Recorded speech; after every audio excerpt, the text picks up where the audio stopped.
Oh, y'all couldn't hear me. I was muted.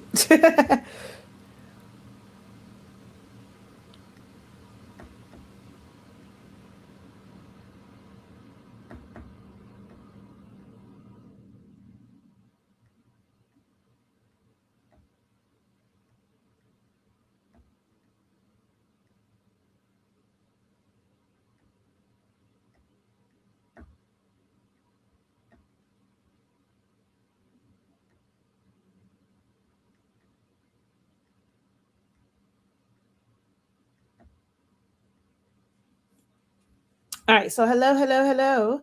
Incredible greetings, incredible greetings, everyone. How are you guys doing? All right. I need to. Hello. Welcome. Incredible greetings, incredible afternoon. All right. I got to separate these so that I can actually see comments. So, give me a moment. Let me do that and separate these so that I can actually see comments. There we go. There we go. All right. I can see everybody now. Yay. All right. I feel like it's been a while. It's just so weird. Like, before I used to go live pretty much every single day, sometimes multiple times per day. Don't do that as much anymore. Between um one to one, pro call sessions and like some other things. And then also kind of in there, also taking a break, trying to figure out certain things. Because I have been feeling like the things that I teach, I don't know if that audience has fallen off to where they're no longer doing the things that I was teaching. And it's like, is everyone, I mean, don't get me wrong, like learning AI is a good thing. It's the way of like, it's the way that most things are going. But I'm always like, when it comes to teaching AI, I don't feel like my audience wants to learn to use AI like systematically, like how I use it. Because when I've tried to do that, it's like people aren't interested. It's more like they just want to know how to create images or try to force it to make changes or make like, a mock up because they don't want to go through like, different programs to like make mock-ups and things of that nature, or they wanted to like just make out their flyers and do like everything. They don't want to like really build out and make sure that the information is correct. And then I find that the issue with for a lot of people is when they want to correct something or change something, they want to change their prices. Like it's changing everything. Like I don't really teach that. I don't say condone, like I don't fully support using AI in that manner. Like there are some things that to me just still manually need to be done. You can use it for inspiration and kind of get them a baseline, especially if like you're having kind of like a creative freeze, a brain freeze.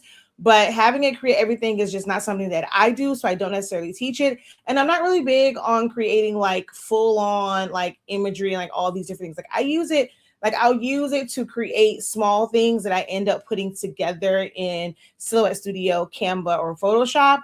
So I'm always, I feel like how I use AI is not how most people want to use AI. And then I use AI for other stuff, especially on the back end of my business to make things run more efficiently.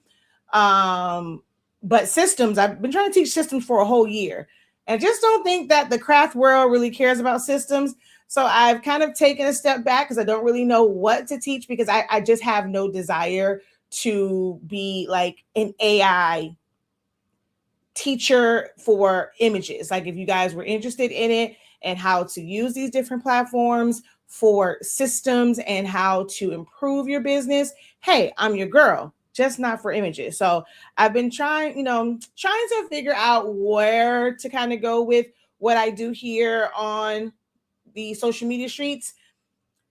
And I do digital product. No, I started, in digital. Like classes are considered to be a digital product. Selling one to many, doing group sessions and things like that. And I've been doing that for a really, really long time. So even before digital products was a buzzword, I was already doing that.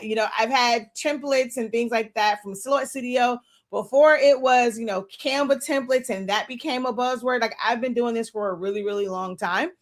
I just don't do a lot of like my full on designing in Canva. So I feel like most people, when they think of digital products, it's always like a Canva file, never like the silhouette files, or even if you were to create like a template in Photoshop, which that was a really big thing for a while. But now it's like everyone, they think of like selling someone a design template, like everything is Canva.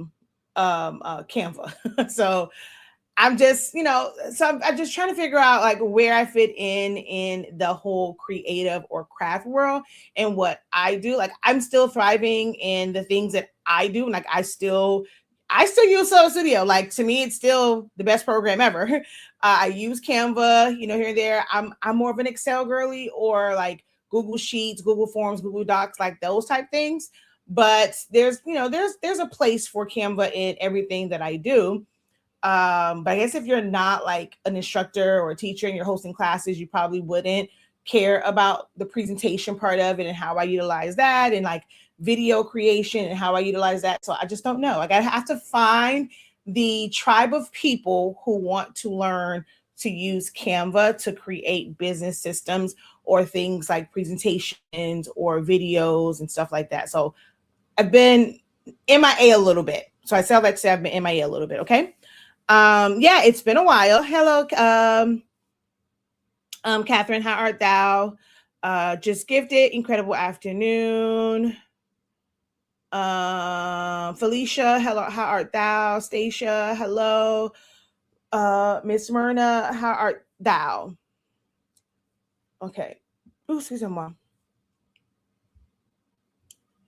Okay, I need you to move out of my way because you're really in the way. Okay, there we go. But how are you all doing? What have you guys been working on?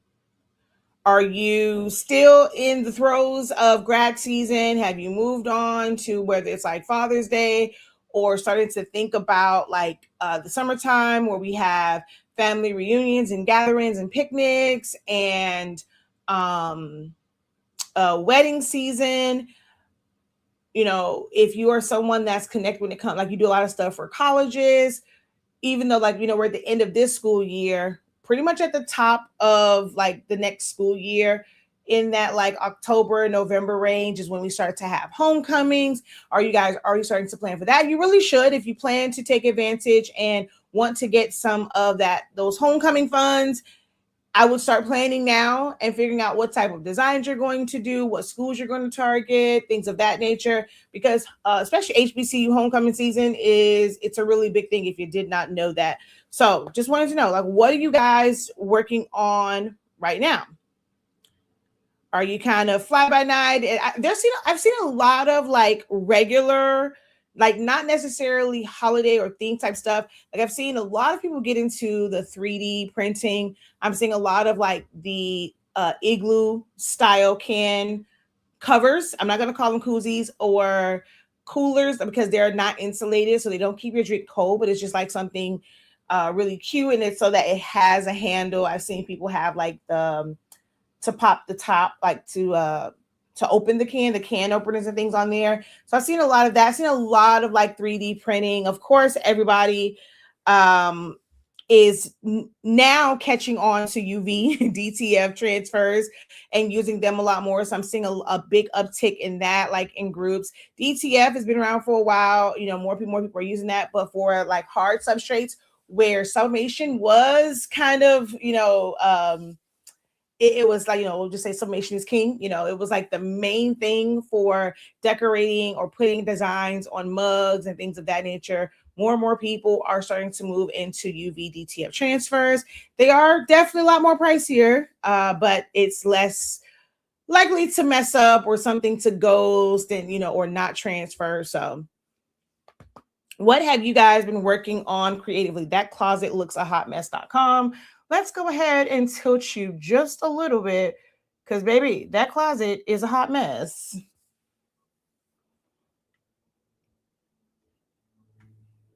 What have you guys been working on?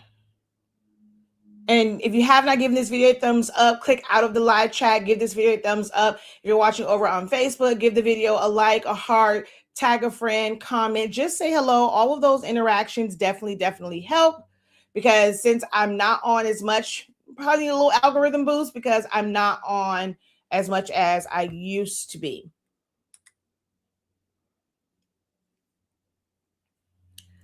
So I think the algorithm forgets about me sometimes. And we do need to share this out. I did forget to do that. So let's go ahead and share this out.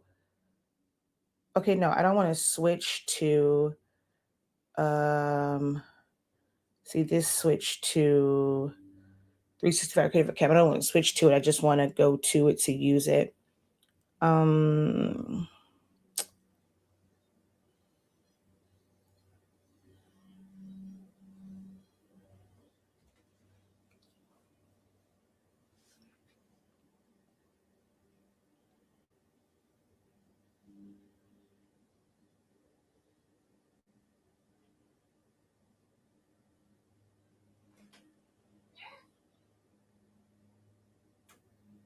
Okay, let's go to 365 Creative Academy. I'm a basket maker, so I've been working on graduation gifts and Father's Day baskets. Okay. So with those, I mean, it's like what, fulfilling the orders? Have you capped out? Are you still actively taking orders? Have you reached like your cutoff for it? And then what's the next thing that you're going to plan for? Since you make baskets, like those can be used all your, like birthdays or retirements or get well soon ones. It can be used for baby showers, stuff like that. So do you work like, do you plan around specific holidays or times of year, or do you have campaigns and launches like, or you have services and you advertise for all throughout the year, no matter what the occasion is?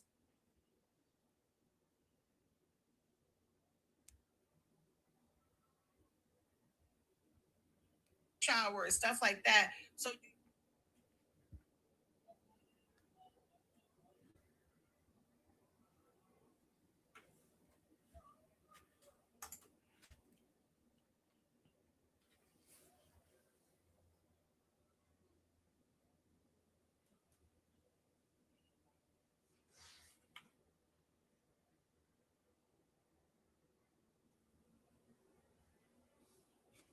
all right, there we go. I'm like, golly, my phone is moving very slowly.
Okay. Okay, I can't see anything that is on here. Why is that? Okay, the wrong thing is moving. Okay, there we go. Now we're in there like swimwear. Uh-oh, uh-oh, uh-oh, uh-oh. Where you come from?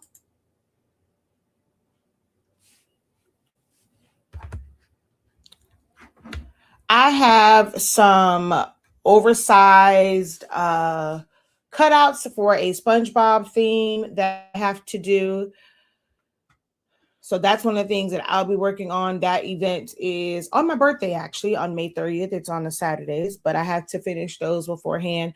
I'm actually waiting on approval, and I'll show you guys this thing real quick. And this is something that's going to be, it's a important thing. Like, it's important to know things like this when you are booked to do like large cutouts, even as an event planner. So if you don't know, I was an event planner in my former life. um, so I still do a lot, I get contacted a lot for that, more so like locally. I don't ship out as much as I used to before because I just kind of focus on local. Mainly do street vending. So I just do all occasions, no matter what holiday. Oh, okay.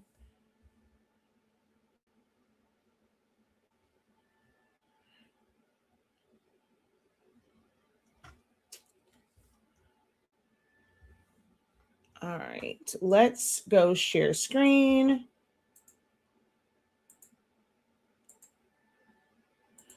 Share audio just in case I need that. I don't think I will need audio, but we're gonna do it just in case.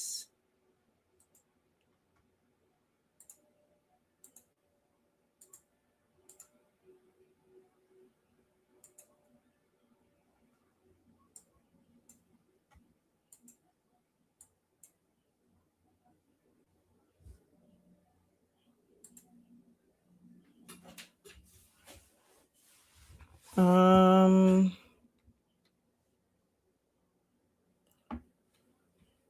I'm gonna go through all these because I can't see it, so it's gonna force me to go through. Oh wait, it's gonna force me to go through all of the layouts. Okay, wait, let me see. This one is Shift 7. Okay, there we go. Let's see here. Okay, well, this isn't the one that I wanted to show. This was from last year when I did MJ's last year? Yeah, last year when I did his 8th grade prom.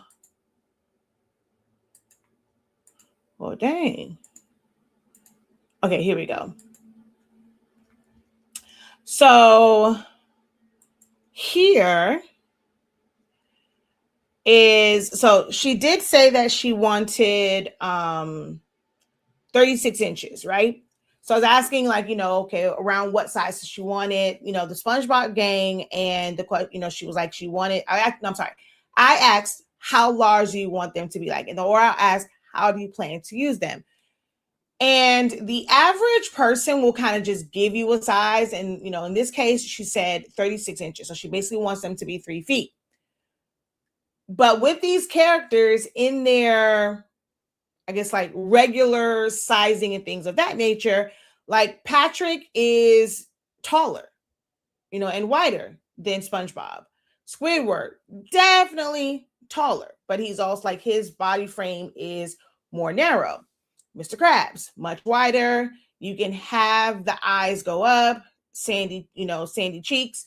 So if they're all around about the same size, so even with this one, I was like, I just couldn't do it to make SpongeBob the same size as them. So like if I was to bring him up to around like 36 inches or so, it starts to look a little disproportionate if they're going to be placed together, because now SpongeBob looks a lot bigger than Patrick.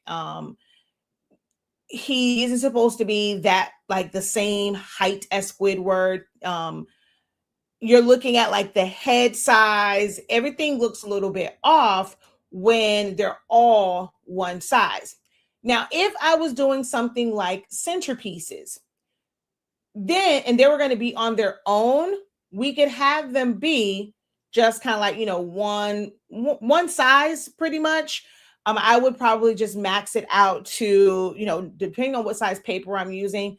That's how I normally decide, like, on the size, if it's going to be something that's small or large, because I max it out on different size papers.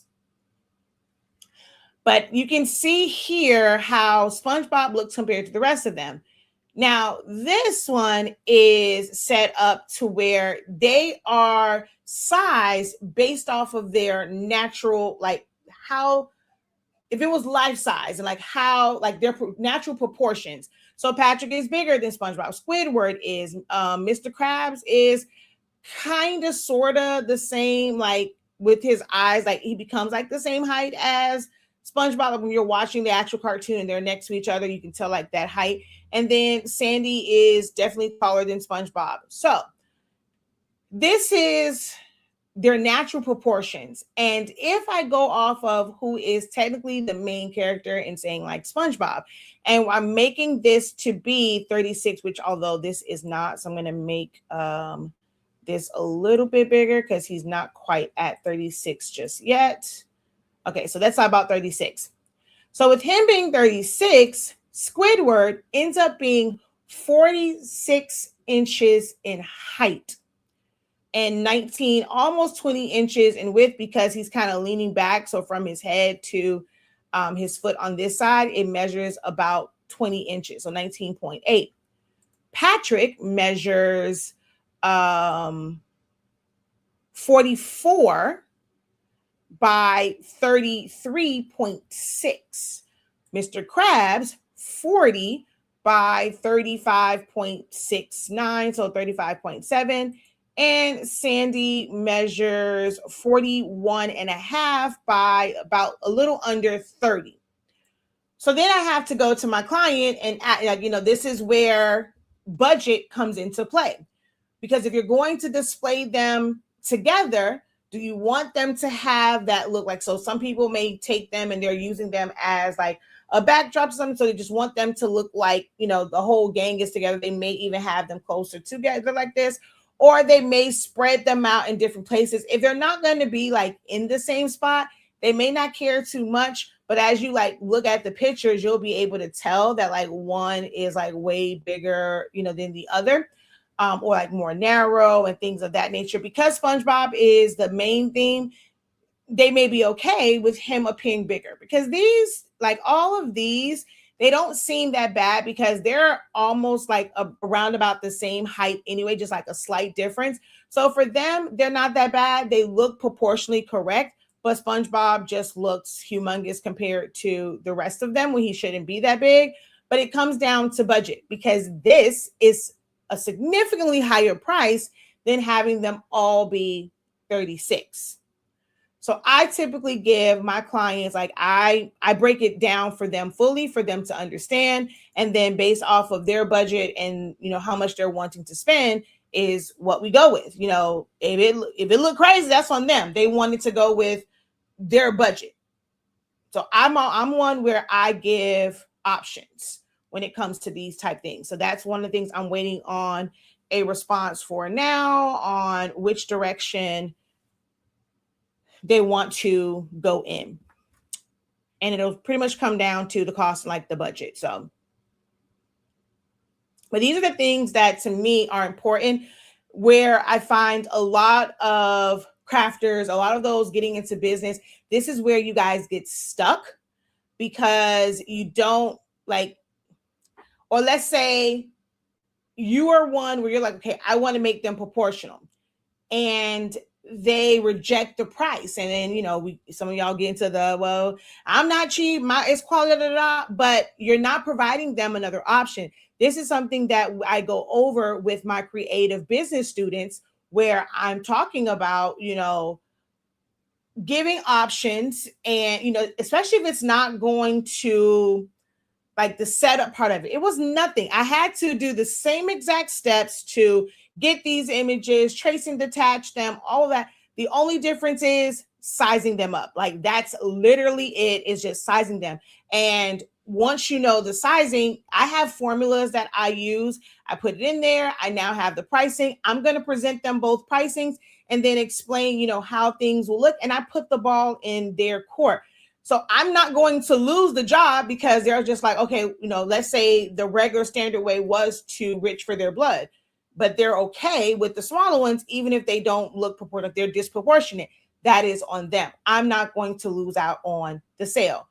These are strategies. These are systems and things that I teach in my creative business program.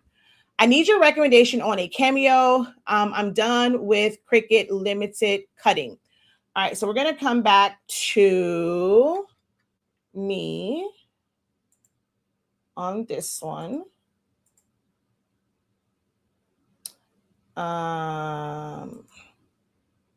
Okay, So as far as recommendations for cameos, in store or online, should I say, you're going to pretty much find the 5. That's the newer one. Okay. I don't have any experience with the newer one. I don't have a problem with mine. I'm not that person that just buys them just to buy them. There's nothing wrong with mine. I still use my original cameos. I actually just did look. I did an order this morning. Well, it was for Zion Imani's award ceremony, and this is the cameo too. So I still use my old ones. They cut, fine. I'm not one that's looking for something to be like super, super fast. I have multiple machines. So if I had like large jobs and things of that nature, I have more than one machine. That is where my speed and productivity comes in, not in just kind of having a machine that prints or that, not say prints, Lord Jesus, that cuts faster. The 4 is supposed to cut faster, but I find that it's not as accurate of a cut when using like that auto blade. I use my regular manual blade. I don't ever use the auto blade with the auto blade. To me, just isn't that great. So with the 4s, if I was forced to use the auto blade, I probably would despise them. But because I put the manual blade in there, I can tolerate them. I do like my 4s because I don't have to always have it connected. So I have this cart that I have coming, and I'll be able to put more than one. In my old room, even built me these shelves, and I was able to have them like stacked on the shelves, and they were long because you can see here also, I only use 12 by 24 inch mats. It's very rare that I'm printing to anything 8.5 by 11 other than like sticker paper. I use 8.5 by 11 for like my custom passports and like game booklets and things like that. Of course, I'll use it for stuff like chip bags and that type of stuff. But whenever I'm printing out cutouts, I'm pretty much always printing to 11 by 17 paper. So I'm always using the longer mats. I need to have space for that. And in here, once we came in here, I don't have enough space to really have more than one machine kind of going on the tabletop. So I'll have things on the floor.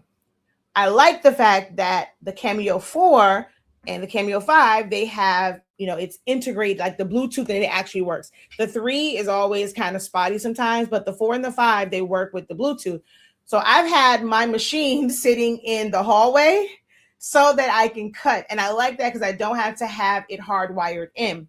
A lot of the newer computers don't have USB ports, and you would have to get the adapter. And sometimes, like if you don't have a really good adapter, you choose.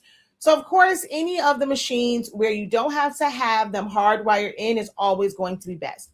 If you can find a 4 on Marketplace or like any of the third party like Marketplace, what's the OfferUp and like marketplaces, eBay, all of those, if you can find them there, definitely go with the 4. They're going to cut the same way. There is no major advantage to the 5 over the 4. Of course, they added things like the electrostatic mat, but you're limited on size for that. So for someone like me, I could never use the electrostatic mat because it's not a 12 by 24 inch. It's meant for like 8.5 by 11 or like those, A2, whoever, like those smaller papers and smaller. It's not made for how I typically cut. So that wasn't a major selling point to me. I don't use a lot of the heated tools. That's not a major selling point to me. I actually cannot stand the way the 5 is made because of how I load my mats in. The 5, they kind of want you to use the system where you hit the load button and then you're able to like put your mat there or your material, line it up. And because you already hit the load button, once you cover the sensor, it pulls it in. I actually can't stand that because they have a bar in front. But cut wise, they're going to be about the same. It's not like Cricut machines where the Air and the Maker have different features, or the Joy and now like the Joy 2, which you can do print and cut on the Joy 2, but you couldn't on the original one. So it's not like their machines where each machine is giving you different options. Like the Maker has tools that the Air doesn't. The Venture has things that, the Air doesn't. Cameos are not like that. A cameo is a cameo. You can go all the way back to a Cameo 2 or a Cameo 1, and you're going to have the exact same cut features. You're going to be able to use the exact same tools. Nothing changes with that. So it's really up to you and how much you're wanting to spend when it comes to getting a Cameo. They all operate the same. Well, you know what? One of the things that I do not care for about the 5, and I think that's what's probably keeping me from getting it, is they changed print and cut when you're using the 5. It looks more like Cricuts, like the Cricut machine. And it is all L brackets. So I'll take this off real quick. So the old school print and cut, we have a square and then we have 2 L brackets. Now with this, if I wanted to, like I do it quite often, I will have, because I use Epson printers. Epson has the best margins when it comes to printers. Like it has the smallest margin without going borderless, right? So I would normally take up a good majority. Like you can go outside of the registration marks. The machine won't cut it, but if it's just like a small piece, I'm pretty nifty with scissors, so I can just like cut that out myself.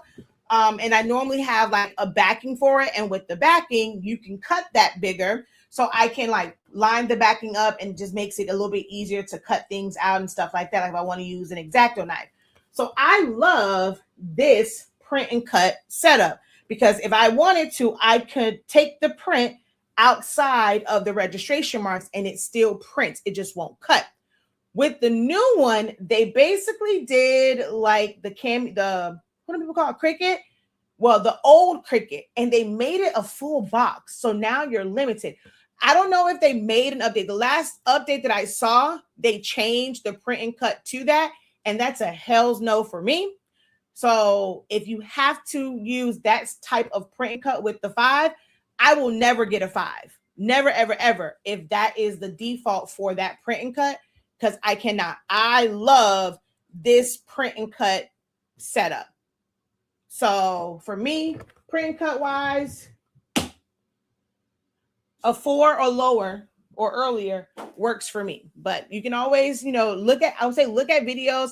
If print and cut is something that is a major factor for you, because remember, you can print from the Cameo machine, from Silhouette Studio without having registration marks on. You can turn them off. You can use Silhouette Studio as just a software to be able to size and print from, and you're not limited. You can take full advantage of the full size of the page. If you're doing print and cut, that is where the issue comes at, where you need the registration mark so that it cuts accurately. Look at some videos and look at how other people are doing print cuts with the 5 to see if that setup is cool with you. If not, I would say go look for a 4. The only thing that you're never going to ever hear me recommend is a 24-inch machine from Silhouette. I'm never, ever, ever going to recommend that anyone ever get a 24-inch machine from Silhouette.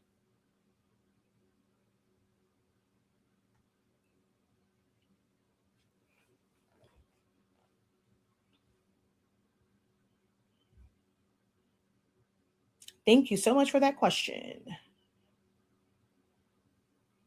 I need to wipe this down. There's something up here that's attracting blacking it to something sweet up on my desk.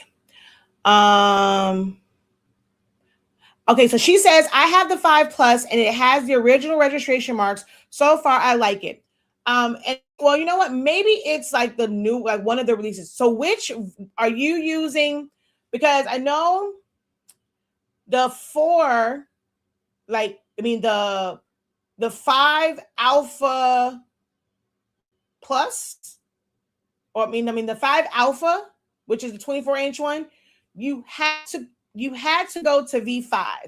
And I believe V5 is the one that had one of the early, like the recent ones of V5.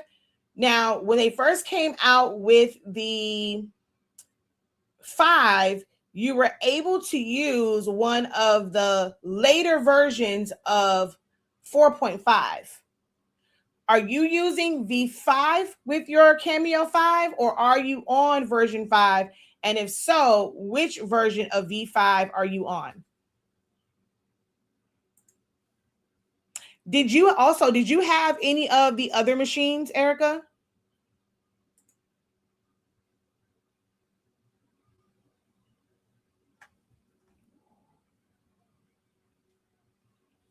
I just know when they had Silhouette Summit and they were showing those print and cuts, I was like, oh, hell to the no.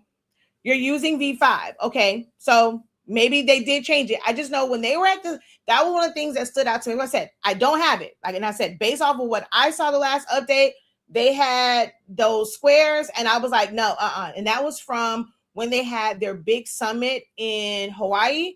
When they were showing that, it was like a full-on box, and I was like, absolutely, hell's no. Absolutely not.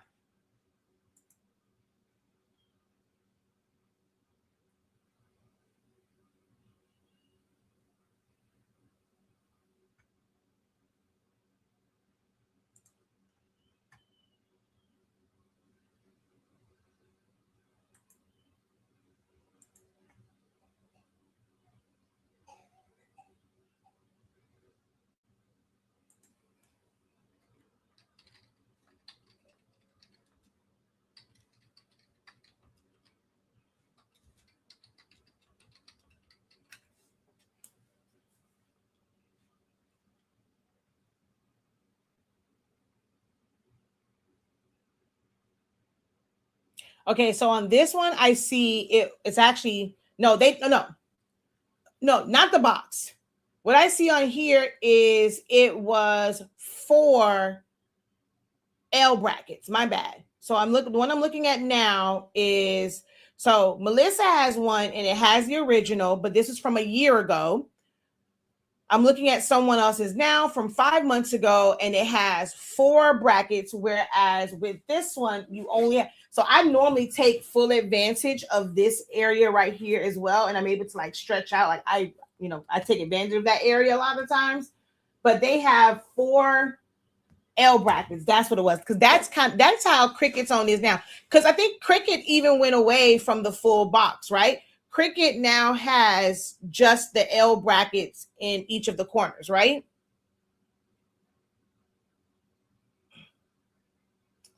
So I'm looking for some more to see. See, all of these are okay, so this was 7 months ago. It has the 4 brackets. Okay, so V5 print cut. This is from a year ago. Let's see. This one is not there, actually. There's really not a lot of videos for V5. Oh wow. I don't really keep up with it because I had no desire. Like, I mean, when I went to 5, it had too many glitches. I have no desire to get a 5 or get to update to V5 on my main computer.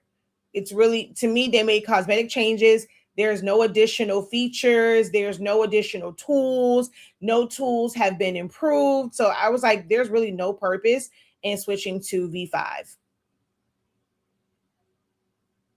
This is 3 years ago. My video 3 years ago. Wow, there's not a whole lot for, like, a lot of print and cut videos for V5. This one is, come on, 3 years ago, 5 years ago. Wow. 10 years ago, my video 5 years ago. Oh, wow. Let me see. Silhouette. Why is what's the name so short on this? Silhouette Studio 5 print and cut. Let's see. 1 year ago, 5 months ago. Maybe people just put cameos even though they have the 5 and they're not really putting like which cutter they have. Because when I put in print cut of Cameo 5, I don't know. I'm not sure if it's just my search thing, but I'm not getting a whole lot. Okay, so I do see someone here that is clearly using a 5, and I can't tell. Okay, they have the original cut registration mark. So I do see that one. Oh no, that was from 2 years ago though. The original 5 has been out that long. Oh wow. Yeah, I don't see a whole lot. But to be honest, like I said, I feel like so many people are just going to Crickets, and a lot of people don't really care for cameos like that. Okay, so you got one that's wider, but they've had the wider. So did you get the 15-inch or did you get the 24-inch for your Cameo 5? Because that's the thing too, like Cricket gave their different sizes different names. So the Maker and the Air are technically 12-inch, and then their Venture is the 24-inch. Whereas Silhouette Studio, like it's still called a Cameo, it's just like a Cameo. Then you have the Plus, and then you have the Alpha. The Alpha is the 24, the Plus is the 15-inch, and then of course the regular Cameo is the 12-inch. So did you get the Plus or did you get the 24-inch? It used to be called Pro, but then they changed it to Alpha. So you got the 15-inch. So that wasn't the one that I think it's like when you're working with the 24-inch and that one, and when it changed and you had to get the later version of V5. But the 15 inches though, and the 15 and the regular one, they were out and they operate on V4 and like the earlier like V5s, like when that Alpha one came out, you had to go to no, I think maybe they're all called Alpha. What is it called? Is it MK2? Which I didn't understand it was called, it just had a weird name. Alpha might be just a whole new line of them they came out with. But I want to say like the Pro used to be the 24, and then they made it like MK2, some weird off name. But yeah. So getting the 15, like that, if I did get the 5, that is what I planned to get, was the 15, just to have wider cutting. But I don't really need it because I print everything to 11 by 17 paper.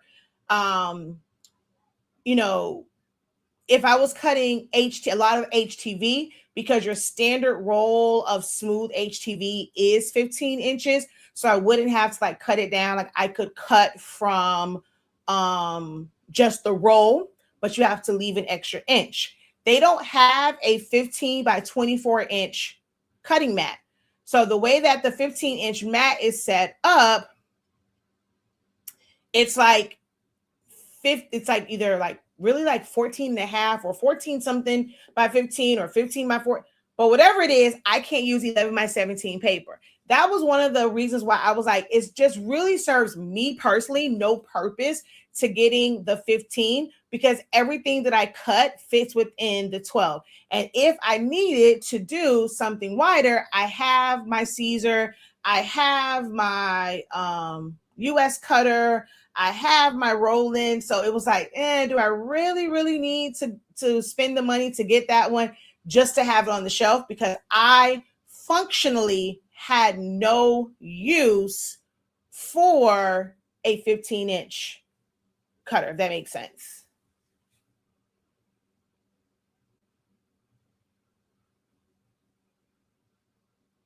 And she says, you told me I'm not allowed to get the 24. 24 bad lives rent free in my head. Glad to know that. Hey, long time no see. I saw you in Walmart weeks ago. I didn't get a. Oh, come on. I can't see what it says. My thing is acting dumb. I didn't get a chance to say hey. Well, hello. Even if you just say professor and keep it moving, it's cool. Let's see here. I've been having problems with the print cut with Silhouette Studio. So what I do is, I design the Silhouette Studio, save it, then move it over to Cricut. I do my print cuts because it's less headache that way, more work, less headache, and not waste material. Oh wow, it's already 1:59. Hold on one second.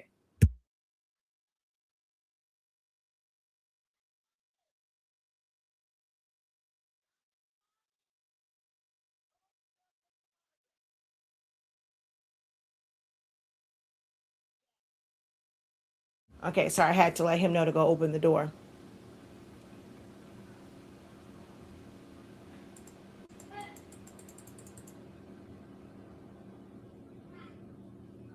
But by going to Cricut though, you're limited in size unless like you weren't printing something to a like, you needed a certain size. You're now limited in size going to Cricut. Even with all the stuff that we did, when I came to Atlanta, you're still having all of those issues. And you calibrate it, meaning you put the tape on it to make sure that it's in the right area. Because I know before you had I believe you had a lot of silhouette mats. And y'all know I can't stand a silhouette mat. Wow, that's all of them are acting up. That's crazy.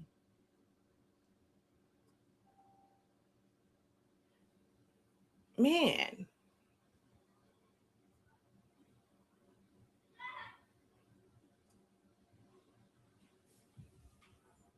And you had like a lot of fours. You had a lot of fours.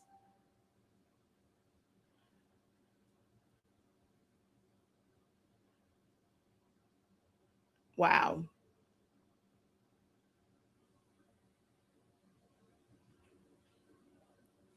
I mean, we now have an extra 4 and we have a red one that someone gave us. But y'all know I love my old school ones. Love, love, love my old school cameos. How do you save as a PDF file? From what program? What program are we talking about? Where are we designing at?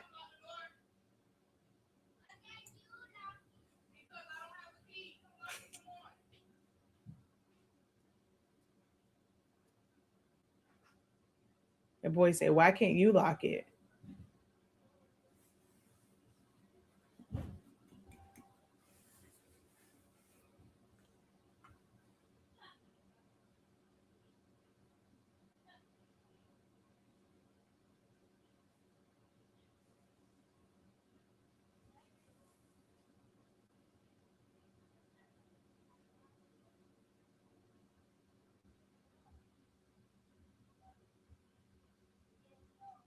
So if you want to save as a PDF, you have to have business edition. Do you already have business edition?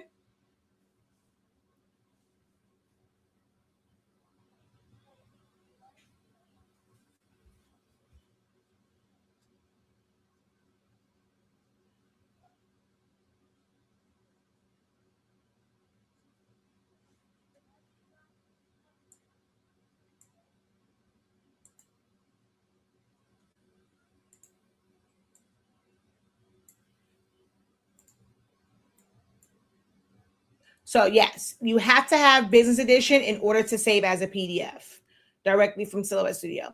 Now you can use third party. Basically, it's called print to PDF. It will leave a white background when you're printing. Printing. When you are saving as a PDF directly from Silhouette Studio using its internal, like it'll say portable document format, which is what PDF stands for. You can save as a PDF and be able to submit that to companies for DTF prints, things of that nature.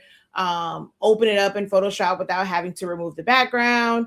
But if you use something that is a third party, like print to PDF, that will basically almost do like a JPEG. It'll have a white background on it. If you absolutely need a PDF, you can do that. I used to use, PDF. Shoot. I haven't used it in forever. I think it's like, is it PDF Creator? Oh, I can't remember, because they have like Cute PDF and like all these other ones.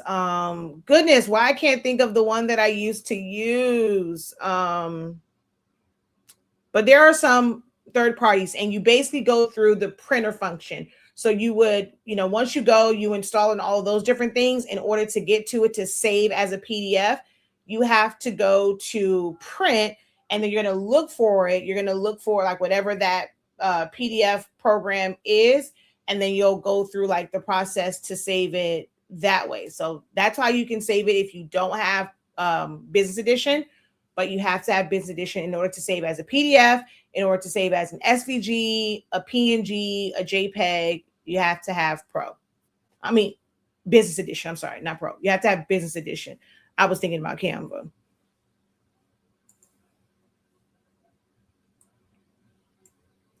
Let me see. Do I have, is it on here? I haven't used that. I don't think I put it on the new, when I had to redo all of this. I don't think I did it on here. Actually, you know what? You may have it with Windows. I forget. Windows has a PDF, print to PDF as well. So you may be able to use the Windows version of, yeah, mine was PDF Creator, but Microsoft has Microsoft Print to PDF. I forget about that. So you can do it that way also. So I'll show it that way. Hold on. Let me cancel. Do you have a Mac or a PC? Because it's going to make a big difference. I can only show you via PC. I don't have a Mac. Because even my PDF Creator, that doesn't work with Macs.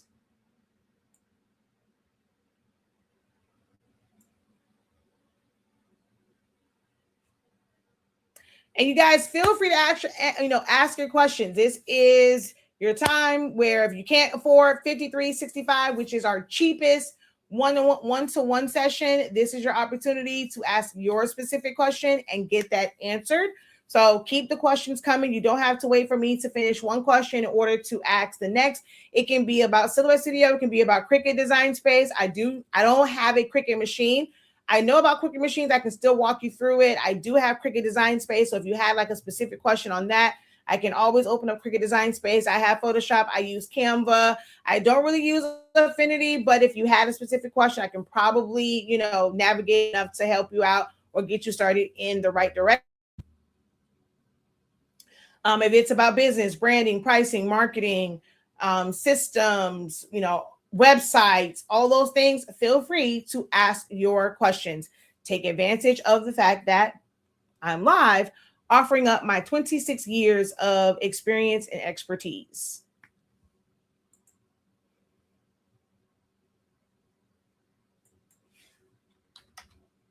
All right, so let's switch back over to here. And then this one, Shift 7. Oh, I'm on the wrong one here. Okay. So if you don't have it, if you go print, I don't use print preview. Mine is disabled. You disable that in your settings. So mine goes straight to my print settings. Windows has made an update. You no longer really see the old school one until like you have to go like layers deep. Before it would pop up and you just exit out of this. Now you do have to go through this particular window.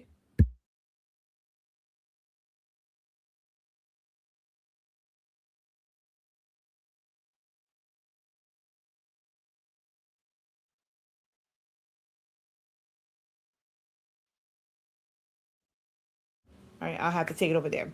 Okay, so he's waiting on his package to go swimming with. I got him a full mask, it's like a scuba mask. So because he's afraid to put his face in the water, so it's gonna cover up everything. So he thinks that that's the package. All right, so we're gonna go. Oh, that may have been MJ's monitor, so I probably have to go out there because MJ turned 15 yesterday, and he wanted a new gaming monitor. So, ooh, hopefully he's not in school watching my videos. Ooh. Anywho, so see, now you'll see like once you're on that, and if you hit more settings, now it comes up with the preference. We're going to cancel that.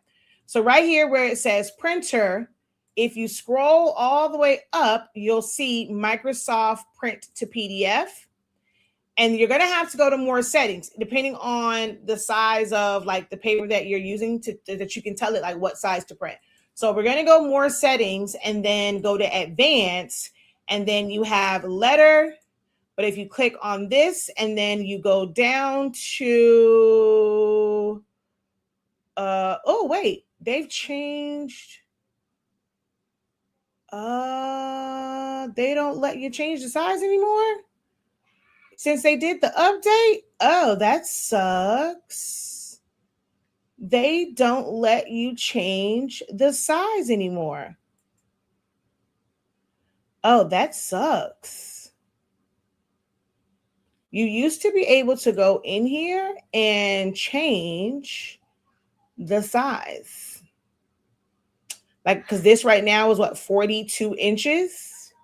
They don't let you change it. So you're stuck with tabloid statement, like 4x6, like all these letter legal. Oh, that is so bootleg. That is so bootleg. There's a 17 by 24, 16 by 20, 20 by 30, 16, 12 by 16, 13 by 22. They have removed the ability to pick your size. But if you're doing a standard size, you would choose one of these and then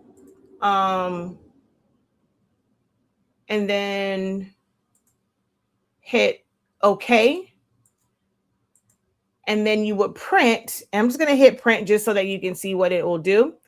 And it's going to give you this where you'll see PDF and you're just going to title it. So delete me, please. 5, 22, 26. I'm sorry, it's 21.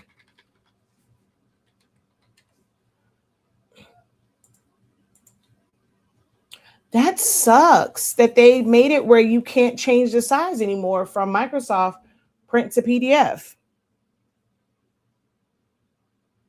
And so it'll go through like, it'll spool like it was printing. And then I'll show you here.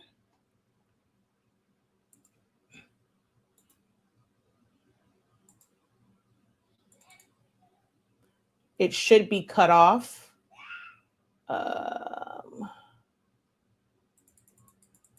See, it only gave me that. It did letter size. So it only saved like that one little piece right there.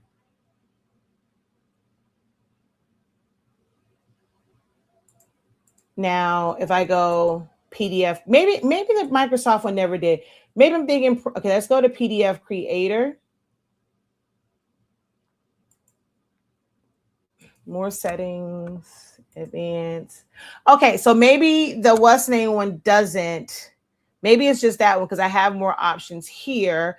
So what I was looking for was PostScript custom page size. So yeah, but I could have sworn Microsoft PDF allowed you to do it. So like I would go in here for PostScript and then I can take this all the way up to 200 inches. So I would go ahead and put the 42 and then make this one 18.5 and then go okay, and then okay, and okay, and print, and it will save the whole thing.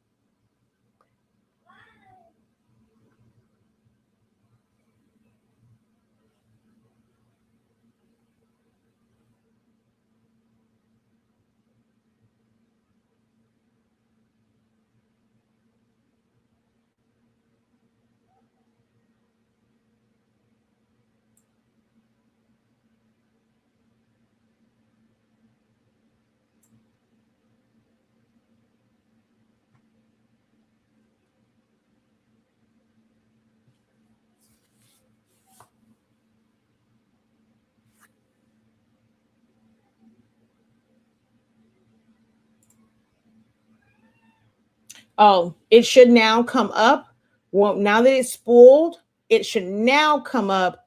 Well, it will ask me how I want to save it, where I want to save it at. So I'm going to come here. I want to save this on my hard drive, my external hard drive, and delete me 2. And then save it. Well, you hit that, and then I'm going to hit save here again. And now it's going to save it. If you decide to go look for PDF Creator, you have to be very careful. Only click on things that are green, because there are things on that page that will take you to other places that could compromise your computer. So be very careful. Make sure that you're reading everything and don't click on weird stuff. And there's a new version of this. I'll just say, ask me later, because I don't really care. And then I already set it to open, so I don't have to do that. It's still saving. Wait, did I open it?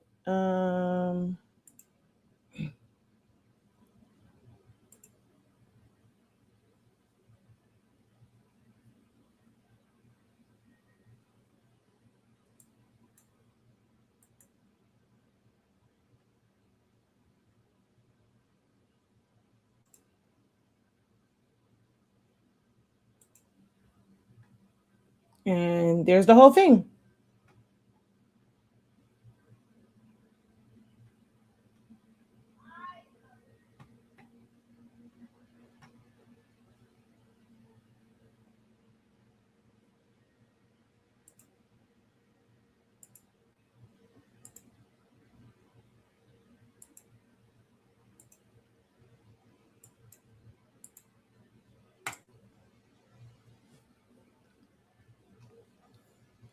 But in Solar Studio, we just go File, Save As, Save to Hard Drive, and Portable Document Format. You don't have to change any type of setting. It will automatically go to that setting, and you'll just title it, and then it will be saved. So if you had Pro, if you keep saying Pro, if you had Business Edition, that's how that would work.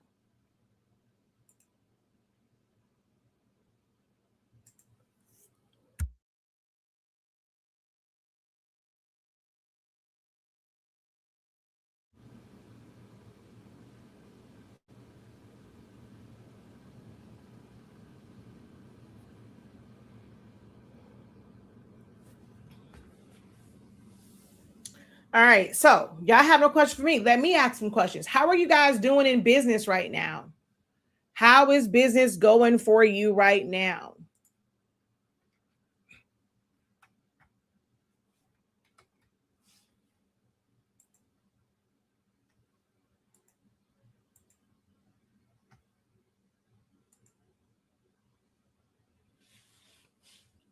I'll ask some questions. Or side hustle. So don't want you to feel pressured in that you have to have a full-on business. If it's right now just a side hustle for you, that's fine as well. But how is it going for you in your monetization of your creative services, your creative projects and products? How do you feel it's going for you right now? Gearing up for the FIFA event. Wait, who was that? Is that the person that said they saw me here? No, that wasn't you, was it? Okay,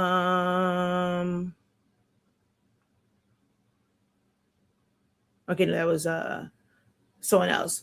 So I'm in South Florida, and I live right by the stadium, and so we have FIFA here as well. Like, they're gonna start setting up the walls and stuff. I think actually starting this weekend, which is weird to me because it's Memorial Day weekend. It's always popping in South Florida. But which host city are you in? Because I know Atlanta is a host city as well.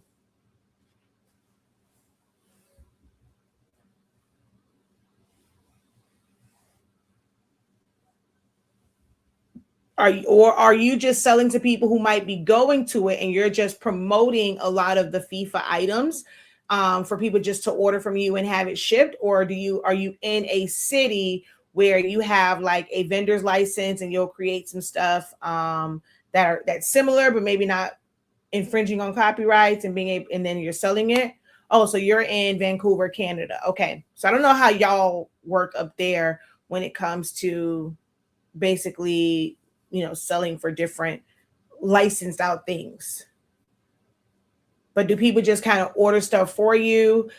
Are you making like rags, cups, towels, noisemakers, signs, shirts, flags? What type of items are you making? And then you just kind of make it where they order it from you, or are you like doing vendor events?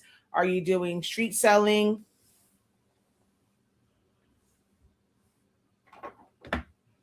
Nobody else has anything else going on? No one wants to answer how their monetization endeavors are going in all of, with all of your wonderful creations?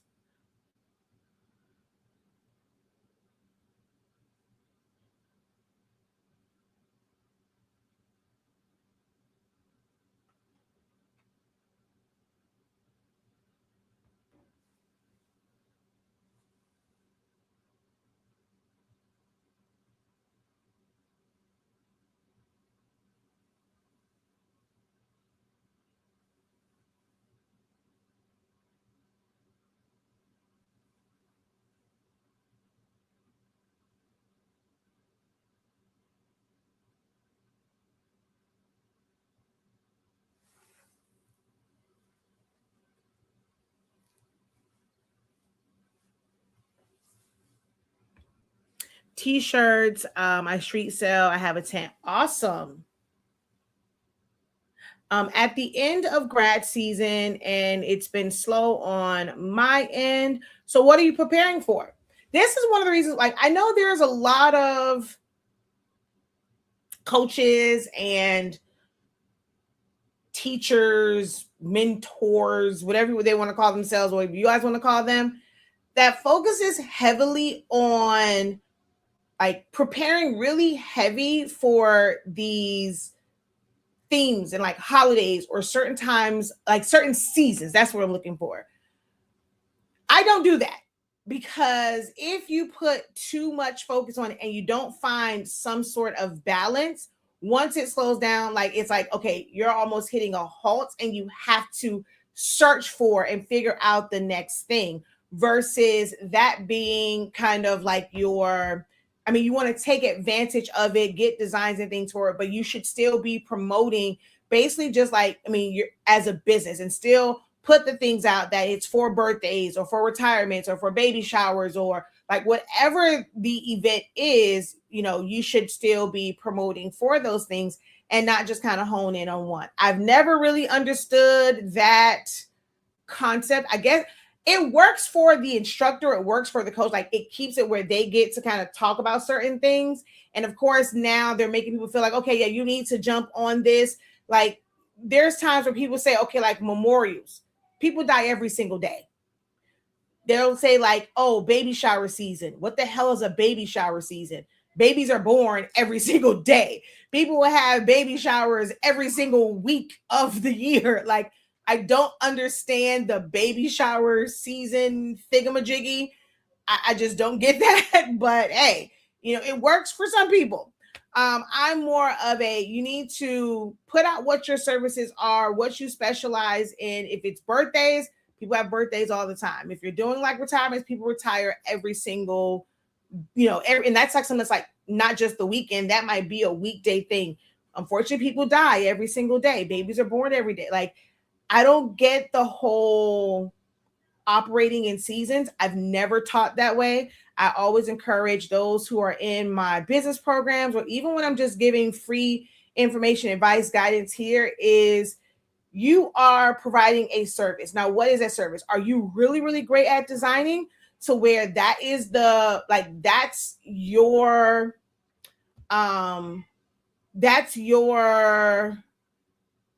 thing, right? Like for me, people love like how I design, especially for sentimental things, because of how I incorporate different things.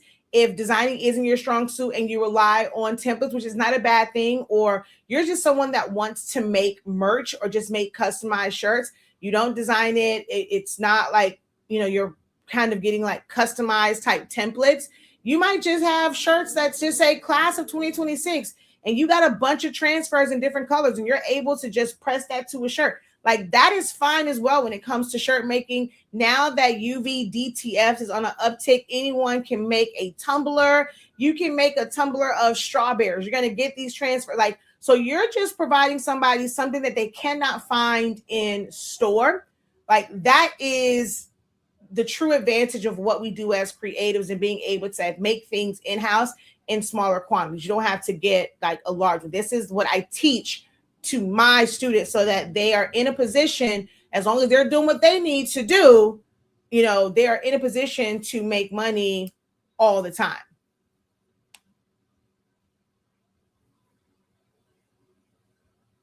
Temporarily on hold, had a medical emergency that has me unable to do much for now. Oh, my prayers are with you, Erica.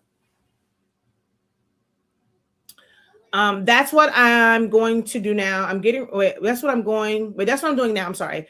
I'm getting ready to repost some things targeting Father's Day gifts and ideas to show a visual of how a product can be perfect for. It says ... I'm not sure if it was something else after that. I mean, Father's Day is great, but that's still kind of seasonal. I want you to start mixing in some other things as well. If you have some stuff that's for birthdays, for baby showers, for weddings, for bridal showers, for bachelorette parties, bachelor parties, cruises, family reunions, like whatever you can, like start putting those things out there as well. It doesn't matter if the images are from 2 years ago, 5 years ago, 10 years ago. I mean, hopefully, if you know, however you made it there, you could only have gotten better if you were designing it, but you want to still put it out there that, you know, you can make these things. Try not to stick to just one. Now, if you have like special promotions and things of that nature, yes. But if you have not nurtured your audience and like let people know the things that you offer, you know, stores have sales all the time. They'll have, you know, like specific products for certain seasons. Walmart and all them, you know, they have all the Christmas stuff. They have all the fall stuff and the Halloween stuff. Same thing with like Michael's or Hobby Lobby. Any of these stores, but they also have their staples. Like people know to go to this store for X, Y, and Z.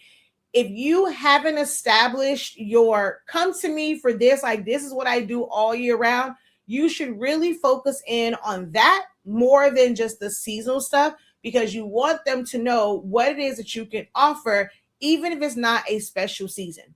But a lot of you have not put yourself in a position to where people know that you exist and they can come to you 365 days a year.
That's what I meant. But some people are only visuals and may feel like an item can only be used as they see it. So by reposting a pillow or a doormat, I can show this would be great for would also be great for a coffee mug, which I also make, or a shirt, etc. I hope I'm making sense.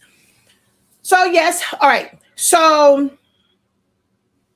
from what I hear and you writing it that way is saying like, okay, this would be great for a coffee mug or shirt, right? How I'm processing that in my mind is that you're meaning like a specific design. saying that this particular design does not have to go on just like a doormat. It can go on anything. This is true, right? Like if you're wanting to put, like you have some people who like certain affirmations, or maybe it's a scripture, or maybe it's like, girl power, it's black power, it's Juneteenth, it's whoever, whatever, right? If you want to be able to utilize this design that you've purchased, you spent money on, because a lot of times we are buying, well, I'm gonna say I buy some templates, but you guys do it a lot more, or you're either designing something and you're only using it one way. So if you spent hours and hours designing on it for just one order, then you're not really getting a lot of bang for your buck on it. It's pretty much you're sitting on money. This is why people will say, sell the digital products, sell the digital products, sell the digital products, because you spent the time doing it. So if you now already have it, somebody else may want that. But a lot of times it does need to be sized in different ways. If it's landscape, like, you maybe have to have different orientations.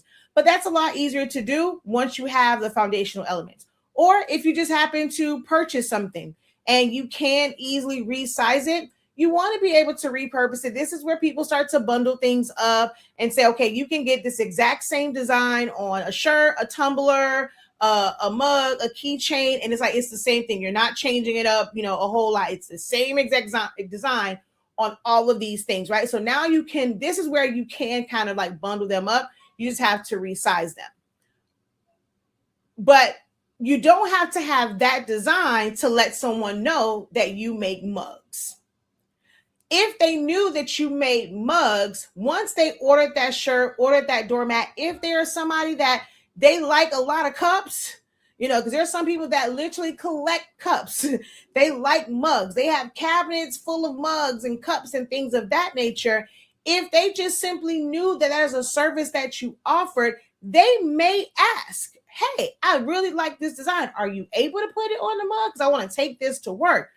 But when you guys are waiting to like for a certain season, or waiting to show a specific design on these different things, they don't know what you can make.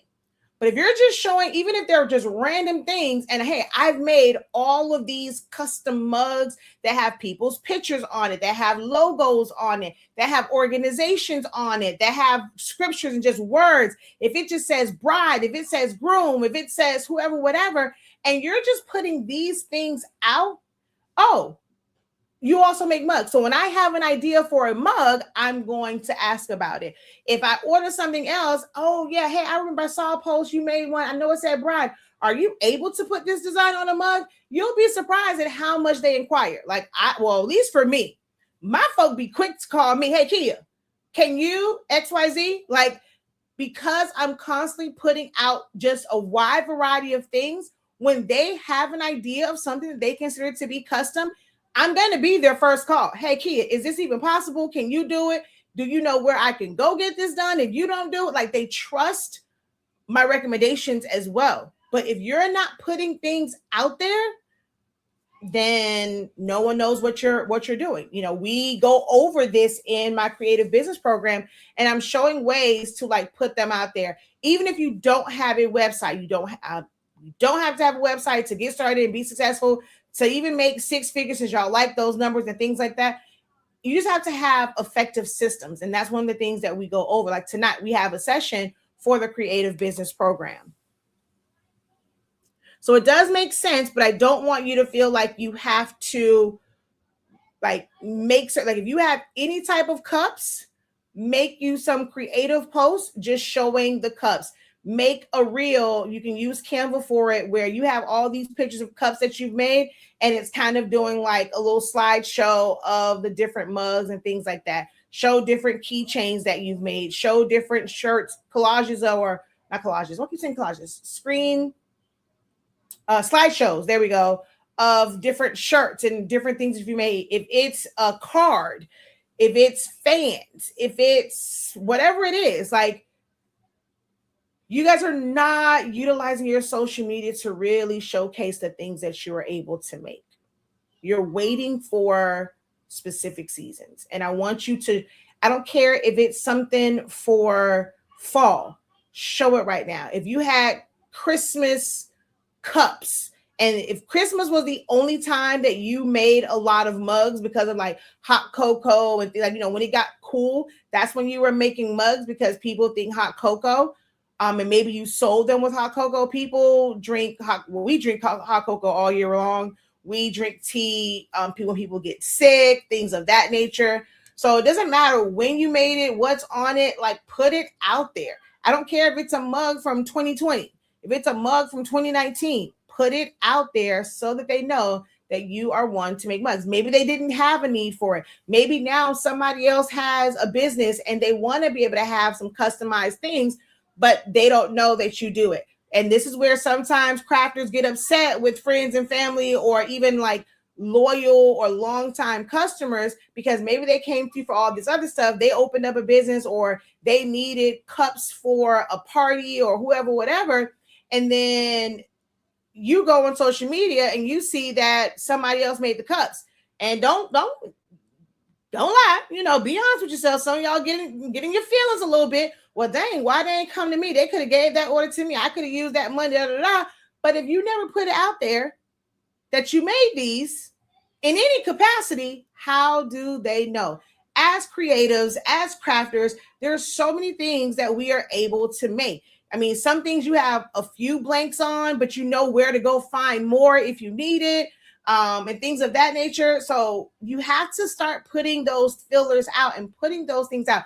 If you only have done one mug, but that's something that you're interested in, every couple of days, every couple of weeks, every couple of months, put that same mug in some type of content, make some type of post around it, and just keep promoting with that same one mug until you get your next order. So now that you have another order, well, now you can make stuff with both of them in there. I mean, yes, you can make mock-ups and just kind of create a bunch of different mock-ups. That's a lot of work to go in there, trying to find a design, make a mock-up when you already have something done. I promise you, it is okay to keep using that same mug over and over and over again. When it comes to commercials, we like to go and compare ourselves to big brand companies. They have a commercial where it's the same commercial that's showing 30,000 times. They don't always feel like they have to have a brand new commercial every single day, every single week. They paid out that money for that director, that camera time, the actors, the models, the clothes, the setup, the this. They're going to get their money's worth. And that commercial is going to play over and over and over again. I'm not sure why it is with small businesses and startup businesses, we feel like, oh, you have to constantly keep showing people something new because you feel like, oh, well, they're going to keep seeing the same thing on my page. If you're on here for business, hey, if they've seen it and they haven't purchased it, they're probably never going to purchase it, or they probably don't need it right now. And when they need it, because they've seen it so much, they're going to come to you. But you guys have to stop being afraid to literally post over and over and over again, even if it's the same thing. This is literally what the $1 million and $1 billion companies do. We can't make it harder on ourselves. We're already lacking in capital and resources. There's no sense in making business harder for yourself. Spending money that you don't have to do things that are not necessary. Taking time to create and reinvent the wheel for so many things when it's not necessary. Just repurpose what you have. If content and having things to promote, you feel like, well, I don't have enough. If you have pictures, you have enough. You can literally repurpose that. Take this time to learn how to repurpose it using Canva, using AI, and making it, doing different types of setups for it, and just keep putting that content out. You have enough. You're just stuck for the business side of it. You're stuck in the crafter mindset where you want everything to be new. And this is not just for you, Shayla. This, trust me, it's a lot of them on here that's going through that. That's what's going through their head, and they're not even saying anything. They like to come on here. They say, oh, they love what I say and all that stuff, but I don't get any feedback. Never, amen, that's good. That applies to me. I'm the same way. I'll never get it, but I know they're saying it. So know that that's for everybody who's listening, because the numbers are grown, which means y'all are still on. So that means that they are sending it out to more people because the numbers are growing. So y'all are sitting here, y'all absorbing it. Y'all just not letting me know that it's beneficial to you, or it might be some folk on here that just watching and they're going to take my teaching and go teach it in their classes or on their platform.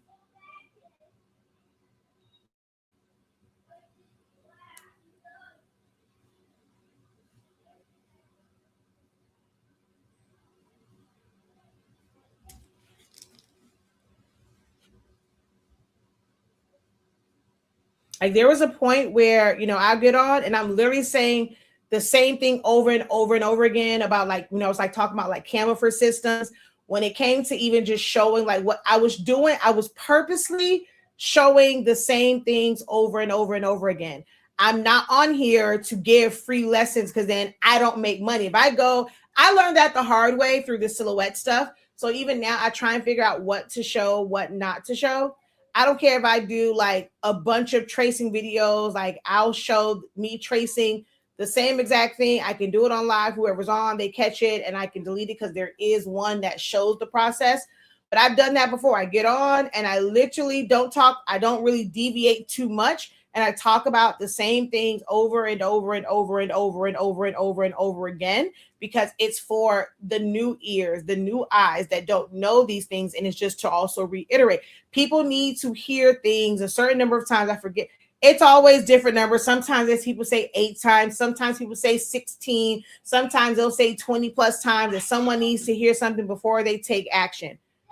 And there's no telling, because I mean, I've had things where I've taken immediate action. I didn't need all that. Like if I know if I want it, like it don't even really take all of that. So I just think I think those are just like numbers that people and matrix that people kind of put out there, especially coaches and mentors, but sometimes don't take all of that. But you want to just keep repeating the same thing. And I've done that so that people know that I teach Canva. When I was doing silhouette or if I'm doing sublimation, I don't do it anymore, but I was on here all the time showing the same stuff over and over and over again when we were advertising our sublimation paper.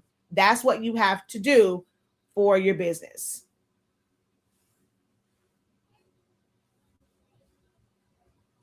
Whatever live video you did, you're like, I want to go live again. Talk about the same thing. Prepare to do the same exact stuff that you did on the last live, because you'll probably get new eyeballs.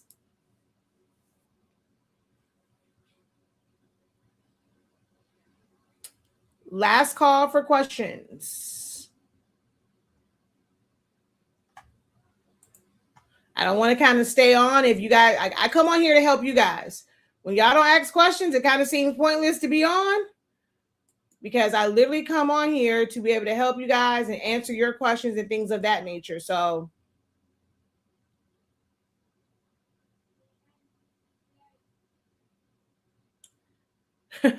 so this person is like, okay, so I'm going to tell y'all the situation.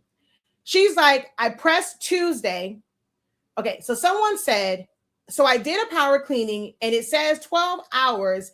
Is it really necessary? Because I printed and tried to press and stole and it wouldn't transfer.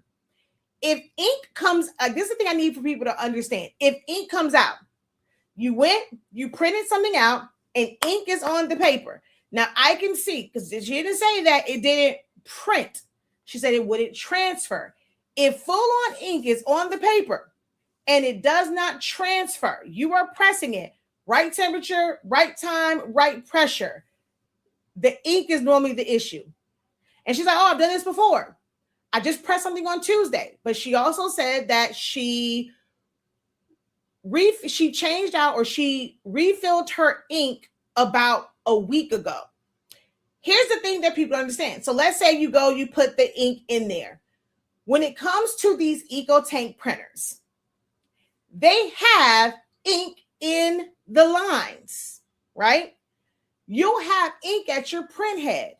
So if you put it in a week ago, but maybe you were not printing a whole lot, so now you go on Tuesday to go print, you may have residual ink from before, and that is what's coming out, and that is what is pressing. Because it's not like when it comes to the cartridge-based ones, once you go and you change out your cartridges, it automatically does a print head cleaning to kind of flush things out, whatever. When it comes to your EcoTank printers, you can really fill those and never have to really do a print head cleaning. So it might be some residual things on there. She's like, she printed out on Tuesday and it transferred. But my whole thing is like, I'm trying to help you because all this other stuff that people are saying, it has nothing to do with the power cleaning. People do power cleanings for the dumbest reasons ever. If you have a clear, like you have all of your lines for your nozzle check, there's no reason to do a print head cleaning. Print head cleanings are not going to make it where it transfers now. That has nothing to do with it, right? So it's like print head cleanings are only to clear out if colors mix together or if you have missing or broken lines. A power cleaning should only be done if you were missing significant lines, a color was completely missing, and after a few, like maybe 2 print head cleanings, it didn't. It's gonna put a little bit more power through those print heads or those channels, and hopefully it fixes it. But if it's printing out and it's not transferring, you have to look at your ink. A lot of the times, like especially for something that came from Amazon, they could easily mislabel things. This is literally happened. Like I am someone that has been teaching, that has been helping people, answering questions, people on my phone. We're going through, I'm looking at the ink. I'm walking you through troubleshooting steps. Like, so everything that I'm telling her is to test this, test that. If you did it on that one stove and you haven't tried anything else, asking the question isn't going to help you any because you haven't identified where the issue is. When you're troubleshooting, you have to go through different steps. So I said, if it printed and it did not transfer, then that is not sublimation ink. And there's no ifs, ands, or buts around that, okay? If you have sublimation ink, you don't have to have sublimation paper. You can print it on regular paper. Technically, sublimation ink transfers to cotton. The things that absolutely will not transfer is dye ink. Because if you put pigment ink and you go to heat it up, you're going to at least see a yellow blob. You're going to see a yellow blob. If it's dye ink will not transfer in any way, shape, or form. If when you printed it out, that color looked the true color, that is not sublimation ink. Like, so I'm going through the steps like to troubleshoot. So I'm like, okay, if you pressed it and it did not transfer, I'm saying like check your temp and time. But even at the wrong temperature, you're going to have some transfer. If your heat press is starting to not, like, unless your heat press is gone cold, and even though you have it to 400, maybe it's only outputting less than 300. This is why you have to keep a heat gun. If it's outputting nowhere near 400, okay, I can see it barely transferring.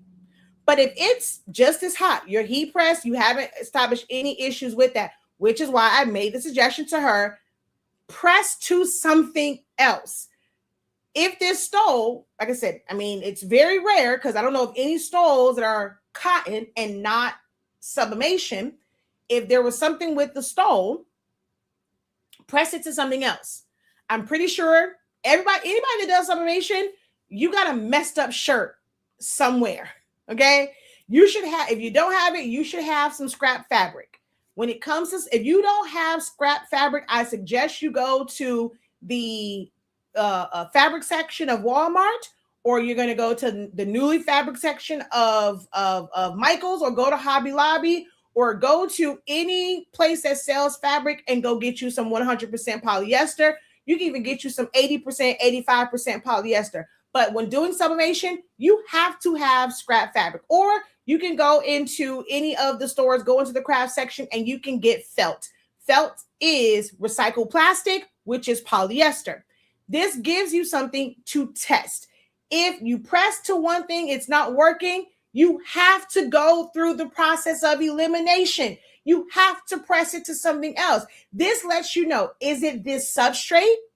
And if it's now not transferring to both, let's go down the line and check off and see what all the things that we need for sublimation. Let's go ahead and check those off. All right. First thing I was going to say is check the ink. What does it look like when you print it out? If you can clearly see, the number one indicator is yellow ink when you do a nozzle check. If you can clearly see your yellow ink, it is not sublimation. I'm letting y'all know that right now. If you don't have to strain to see it, 9 times out of 10, it ain't sublimation ink, because that will come in very, very, very, very, very light. Look at your bottles. Inspect your bottles. Look at the color of the ink, because dye ink and sublimation ink look totally different. Hopefully you didn't make a mistake and put a little bit of dye ink in there on accident. Dye ink will counteract sublimation ink. I've done live videos. I've done this experiment. I've gone and I've mixed dye ink in with sublimation ink to show that it kills it. It will not transfer if enough dye ink is mixed in with your sublimation ink. You could get bad ink, especially if you got it from like some of these places on Amazon. People are always looking for the cheapest option. There's bad sublimation ink. You can have a bad batch. It could be from a company where you've gotten great batches before. This may have been a bad batch, and they're not always testing their inks. So you want to go make sure that you're double, triple checking it, print it out. You want to look and see how that nozzle check is printing out.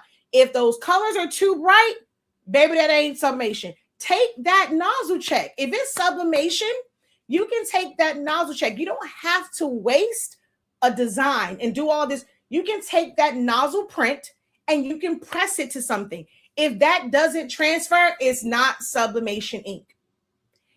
Or if you wanted to go like the next step, this is where you test your heat press. Make sure that it's outputting where sublimation will transfer. But if you're saying it's not transferring at all, it can't be sublimation. Now, if it's barely transferring, so we went through this whole thing because so she got mad at me. She's like, I keep telling you, I just pressed Tuesday, which means it's sublimation. So please stop saying if it's sublimation ink.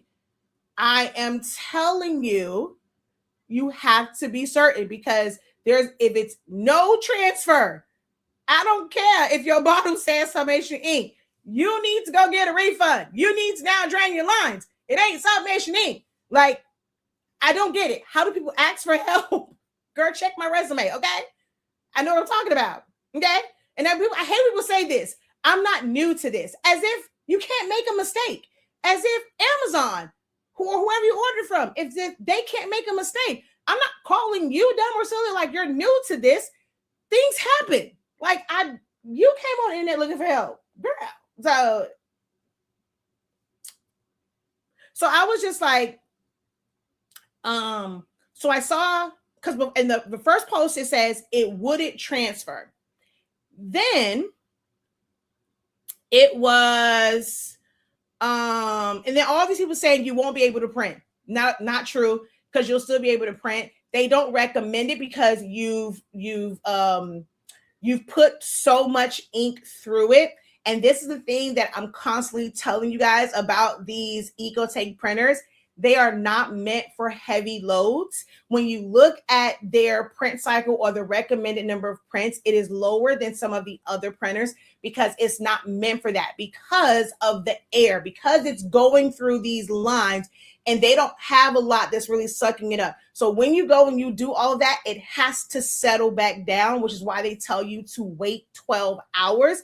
And they also want you to do that because once you're doing all of these prints, sometimes like it'll print the first one, but then you won't get a print after that, right?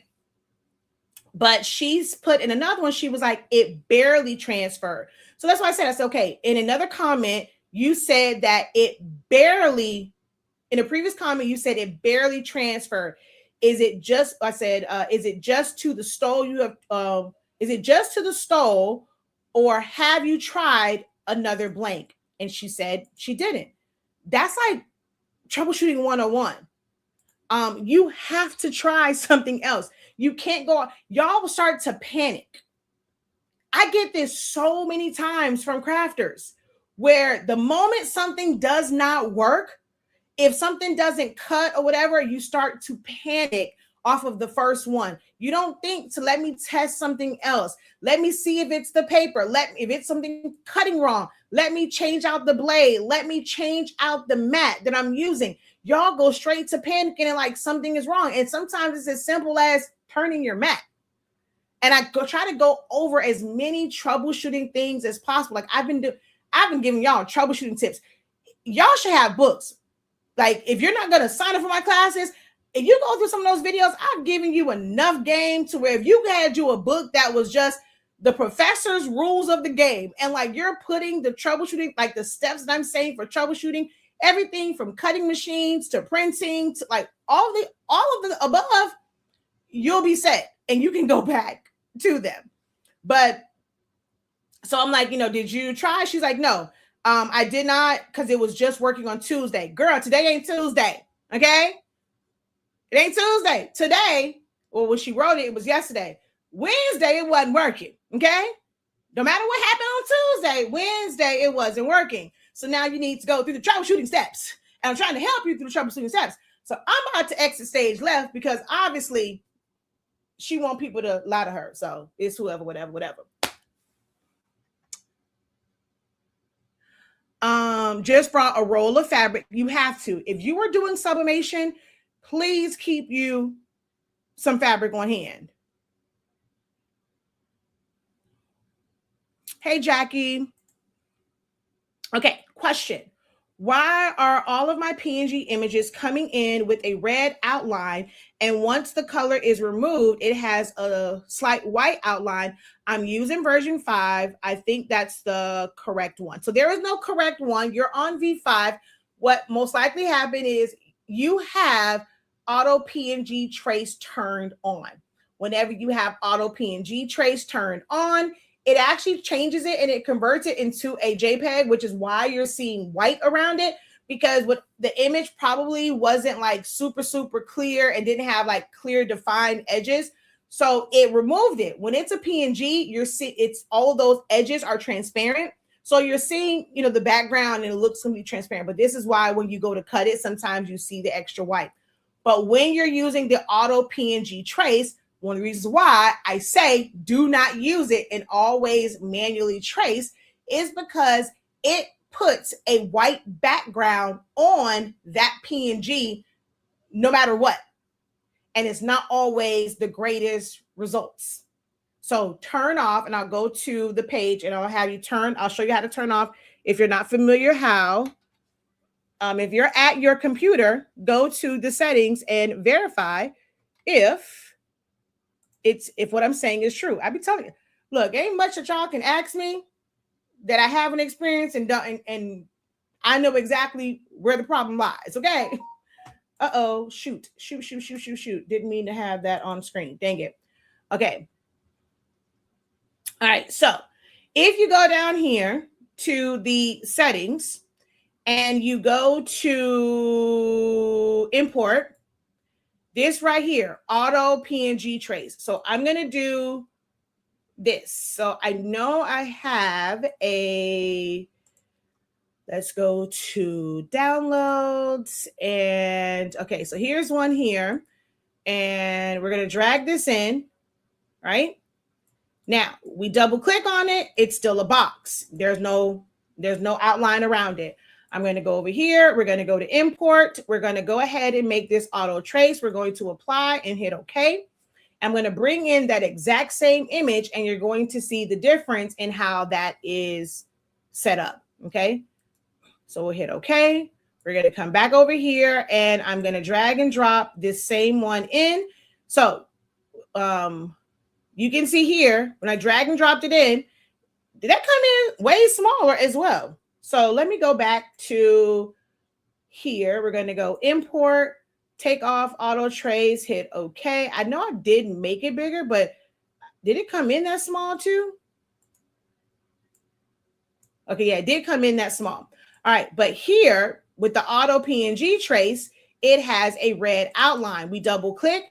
It does have the edit points around it. But if I were to take this and extend it, guess what? It has now turned this into a JPEG, and there is white. If I come over here, there is no white for one. Now I'm going to go ahead and simply trace and detach this just so that it has the same edit points. So we're going to go over here to trace, select trace. I love this question. Thank you so much for asking that question. I've been telling y'all, no question is too small. Like, ask the questions. This is going to be a great learning moment for those who have never heard me talk about don't ever use auto PNG trace. This is going to be great for them. So we're going to go trace and detach. Now with auto PNG trace, anywhere there was an opening, it gave you the cut line. So like in here, it gave us, it's opened up in there. But when you're doing trace and detach only does the outside edge. So we're going to move this out of the way, and you can see there's no cutout in between his arm. If we double click on this, we have the edit points around, but not here. You have to do an extra step for that. Before I go to that step, I'm going to double click on this, and I'm going to click on one of these. I'm going to pull it out. You see, it is still transparent. Up here, it changed it to white. This is why I always say, I know for some, they feel like, oh my God, it's just so convenient. It's just, it already does it for me. It's not going to be the best. If you ever have to like modify, do certain things, you are now turning this into a JPEG where you're going to have white compared to it still being a true PNG. This is what, again, this is why I say, don't use it. Don't use auto PNG trace. It's not a PNG anymore. Doesn't matter which version you're using. All right, so now to remove this area, you would do a secondary trace. Just in that area, we're going to go trace. You're going to click on that trace. You should know because it is a small area. We're going to fill this in with some color. We're going to release compound path, hold down shift, click on that middle part to deselect it, hit delete on our keyboard. Then you're going to drag and select, modify and subtract. Now we have cut lines in between it, and it is still a PNG.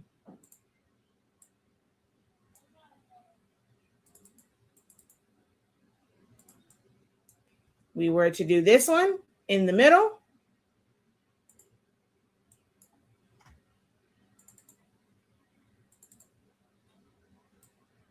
It's white. You can literally see the white part around it. So this one wasn't like the greatest image, so you can end up seeing the white.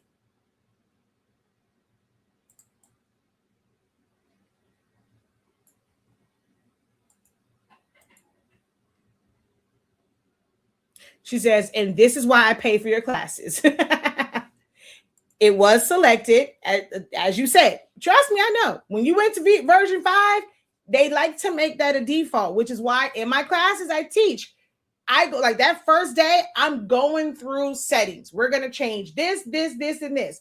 Once you went to V5, it probably changed all of your like selection settings as well. And they're all probably on continue drawing and continue da-da-da-da. All of that normally changes to what Silhouette deems as the best default, but their defaults suck. People come for me when I talk about Silhouette, and I'm like, they make bonehead decisions and certain things suck. And how am I going to tell these people about their company because it's stupid and it sucks? I'm sorry. But I know this is also why I'm not very tactful with it, because it's like when I was being tactful, y'all didn't listen. Y'all keep making bonehead decisions off of like some foolishness. So now I just say how I feel, and it's dumb. It's stupid. Been saying for years, this PNG trace is inefficient. It doesn't do what it's supposed to do. So why are we not improving that? So now I'll just speak my mind. There's a lot of things they have on here that's just dumb. Dumb, dumb, dumb, dumb. And I don't care. They're not cutting me a check. And they're probably not cutting me a check because I'm a little bit too honest.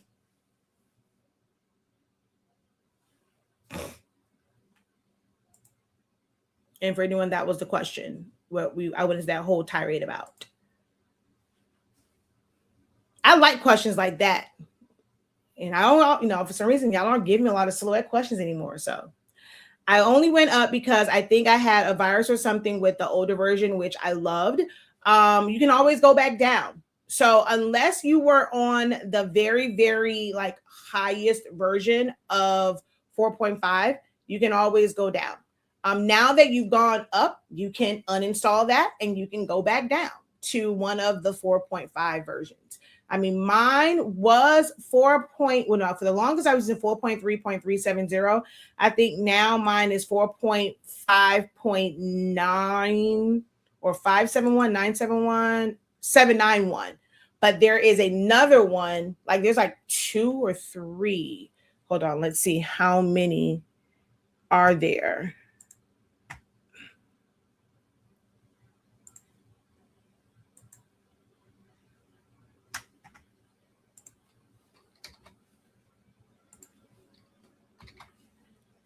Let's see. SilhouetteAmerica.com. Yeah, I was on 4.3.370 for a while. I forget why I had to change. Oh, because I did a class and I needed to be at least on 4.5 for the class that I was doing, just to make it easier for everyone that was like coming into the class. So I had to go to 4.5, but 4.3.370, I'm always saying, like, if you don't have certain machines, it's going to be the most stable version. If you don't have a Cameo 5 Pro, you don't have to go to V5. But we're going to go software. We're going to go Silhouette Studio. And then when you come here to legacy versions, see, I have this one. They have 1, 2, 3 more before you go into version 5. So if you were on like either 4.3.37, like if you're way down here on 4.3 and that's the one that messed up, you could have gone to any of these. But I guess maybe I'll put out more on that because some people forget, because they keep changing their website, they'll forget how to get to legacy. So a lot of the times what happens is people have issues with their system, and when they go to re-download it, they just come to software and they will download whatever is the current version that they are showing. Like they'll just come here and they'll just immediately hit Windows or Mac. But right here is legacy version, and you always want to go there to look at old versions. And if you don't want V5, go to one of these. So you can still go back. You just have to uninstall V5 and then go back to one of these.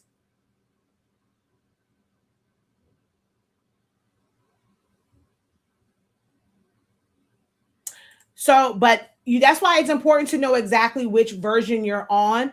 Always go to about and see which version you are on so that you know what your options are.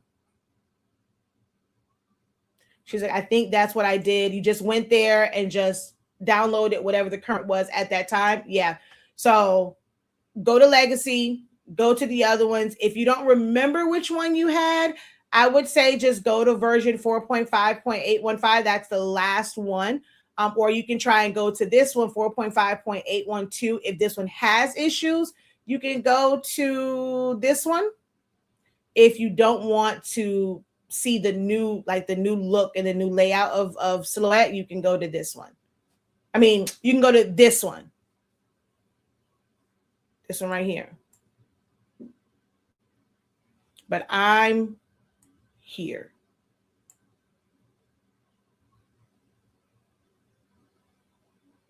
Yeah, the only reason why, that was the reason why. So when it comes to your business edition and things of that nature, to activate it, 4.3 and lower, you have to physically put in the upgrade code. 4.4 and higher, you don't. You just go help, and then it's like apply upgrade edition, and you log in, and whatever is on your account, it will apply it to it. So that is one of the reasons why it was that and something else. I forgot, it was something else that I forced myself to go to 4.5 because all of 4.4 sucked. That entire series of 4.4, to me, none of them worked. But some people were forced to use it because of the machine that they had. But that 4.4 error, every last version of 4.4 absolutely. And I have a gaming computer, and they suck balls. I'm sorry. And maybe it's just because I do a whole lot. Like I have a whole lot of graphics. If you're not doing a whole lot, normally I'm working on multiple designs, multiple orders, multiple classes. So I have a whole lot up here. And when I say it could not handle what let me see. I think this one has a lot of, like, all of the graphics that are on here. 4.4 could never handle. Like, this is a lot of graphics. Like, if I pull this apart,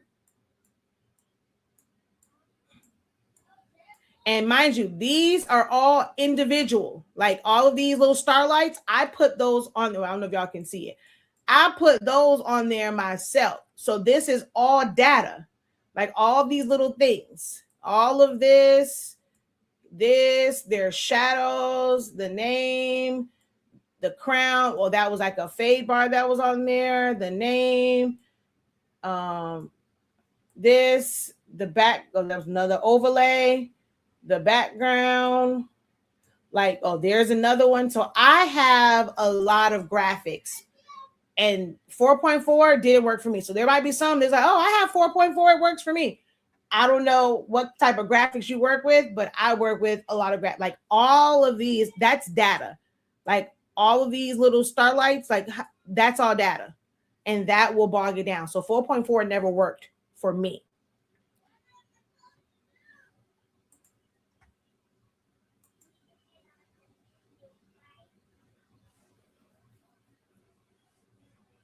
And and V5, I can't stand the way that it looks. So I don't have any plans to go to V5 other than, well, I have it on a laptop because I wanted to do classes on it, which I'm like, are people not using? There isn't even a lot of YouTube videos on it. So I don't know if I would be wasting my time trying to, put together a class for it, because there aren't even a lot of YouTube videos for it. Actually, let me go ahead and close these out. Oh, this was a recovered one. I don't need this. Well, I'll hit okay, but that's a recovered one. I don't need that one.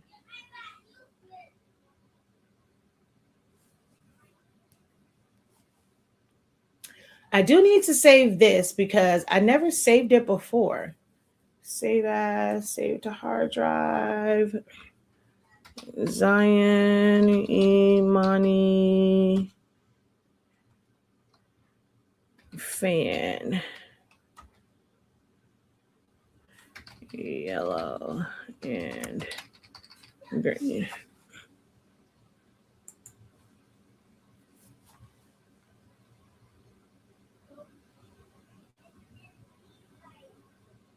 And like the fact that this is here, that means there's a whole lot over yonder.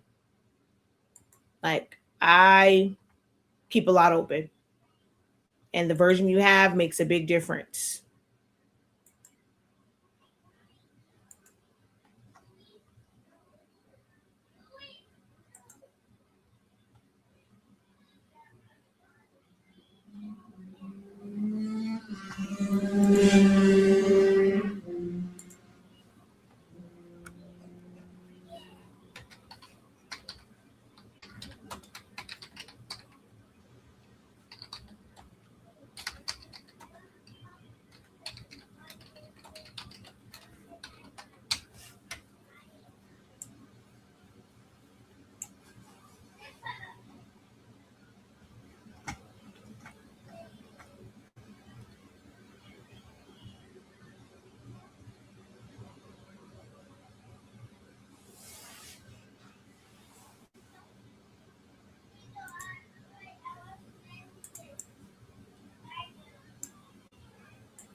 That explains why I was having such a terrible time using the software on my PC. I was using 4.4. I was temporarily on a PC because my Mac needed replacing. Yeah. 4.4 suck balls. Oh my gosh. I hated it. I hated it.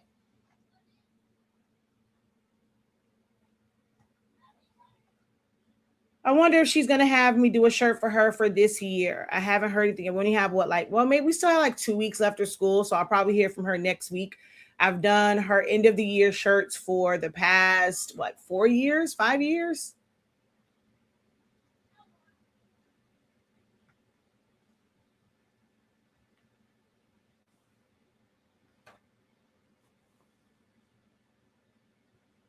Put them babies back in an envelope and return to sender. They are yours for the summer.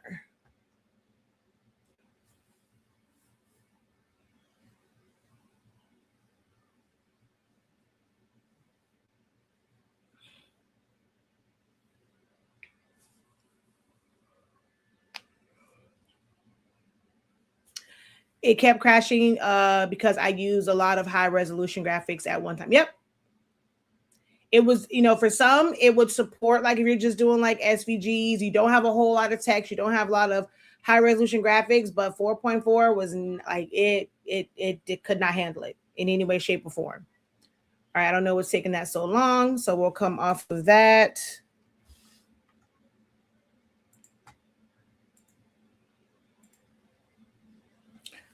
Questions, comments, concerns. Take advantage, people.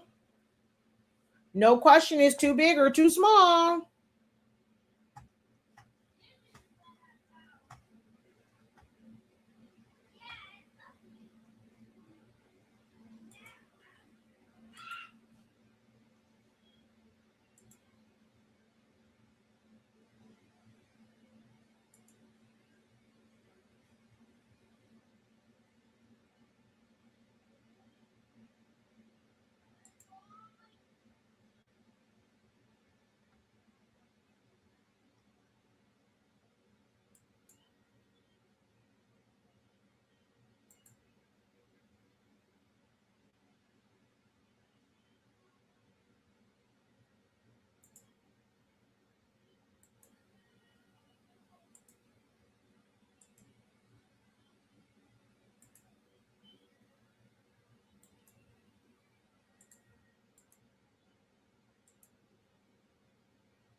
Dang, I had that much stuff open? Jesus Christ.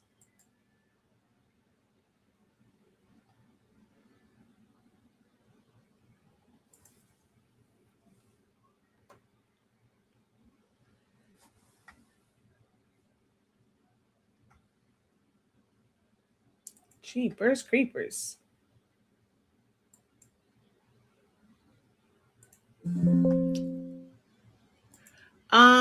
Does your computer operating system also affect Silhouette Studio Windows 10 versus 11?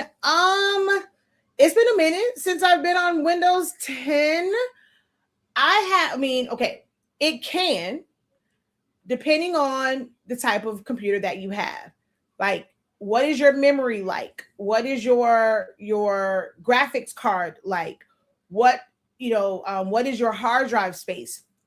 So a lot of the times when you are updating to, like, let's say like going from Windows 10 to Windows 11, that's an operating system. And it can leave little pieces of like 10 still on there. And now it's like taking up so much space. So always pay attention to where your hard drive is. Like before any updates, before I like click to hit an update, I always take a look at my hard drive and see how much space is there, so that I now know once it does the new one, because it'll tell you, okay, you need this much hard drive space, because it needs that to be able to put it on there, run through everything. And sometimes it will overwrite what's there, and then you'll see it adjust back down. If it doesn't, then you need to go through and kind of clean out those old caches, clean out like that old memory of the old operating system, because you don't need that, but it's taking up space. So when people are like, well, I'm not saving a whole lot to it, why is my computer running slow? We have to remember that anything that you put on the computer is also taking up that hard drive space. So hard drive space is not just for the things that you save. So if you have a lot of programs, if you have Photoshop, oh baby, you're taking up a whole lot of space. If you are saving to your, like, you're saving all these Photoshop files, it's taking up a lot of space.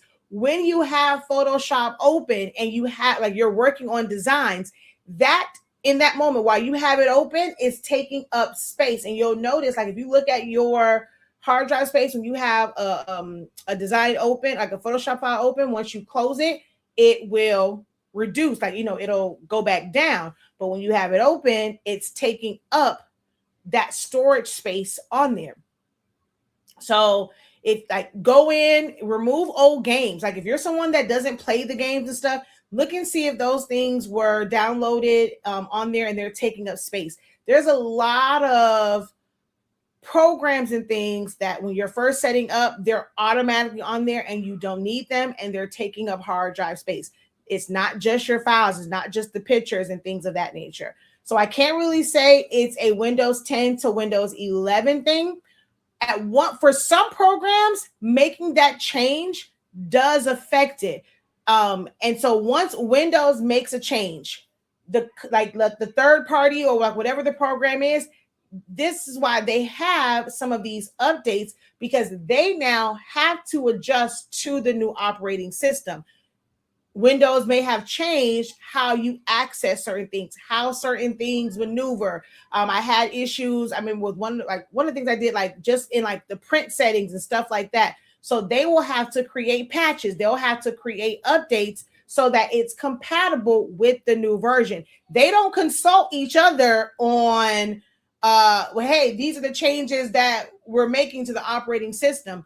A lot of times they have to wait until the operating system update happens. Now their engineers and their programmers their coders are going to go in there and figure out what they have to do in order to adjust to the new operating system. So that is a case-by-case situation depending on the computer that you have.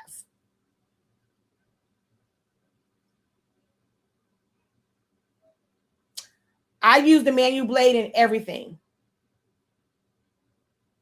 Yes, it is an option on the 5 Plus because that does come with the adapters. But yes, you have the option for a manual blade on the 5. You just have to have the proper adapter. So it's going to go to it no matter what. But it has an adapter for it that goes in there. And that is how it knows which blade you have in. So you can't just put the manual blade. It has to go in the proper adapter. And when you put it in there, it automatically detects that it is a manual blade because of the magnet strips on the back. Why I prefer it is because it does the manual blade, the auto blades, they do not cut efficiently. They don't put enough pressure down. And I can't stand all that goddamn on tapping. I hate it where if I'm cutting the same, like I do a lot of repeat jobs. I can have an order for 20 fans, for 12 fans, for 6 fans. I have a lot of repeat things. Or even if I'm doing a lot of stickers, they might be different orders, but I'm still doing like a lot of sticker cuts and things of that nature. I'm not switching material. I'm still using, I might still be using the same cardstock, or I might be using the same vinyl. I'm still cutting like HTV. If I'm doing a bunch of shirts or doing like different cuts and stuff, when you have the auto blade, even though it's the same exact setting, it's going to tap. It's going to start all over. Like, ain't nobody got time for that. Why you got to tap every single cut? That is the most annoying ish in the friggin' world. I'm not changing settings. I ain't got want it to cut.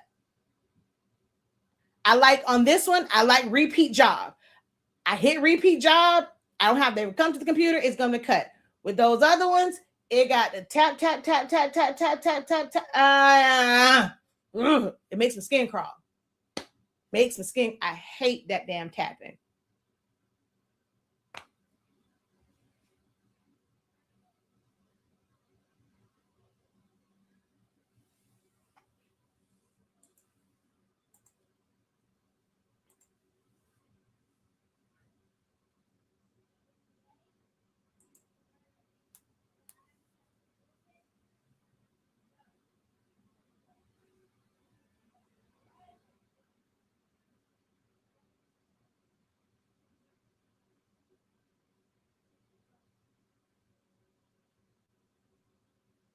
She says, LOL, I use my original portrait for most of my work, so that tapping I haven't gotten used to. You'll never get used to it. Get you a manual blade. I'm telling you, you should have the adapter. Hold on. Let's go to machines.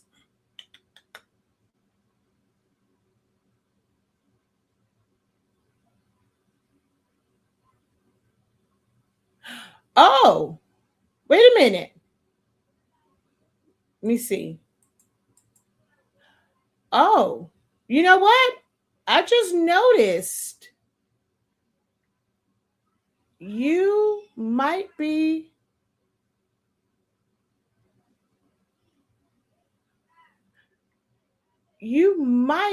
right.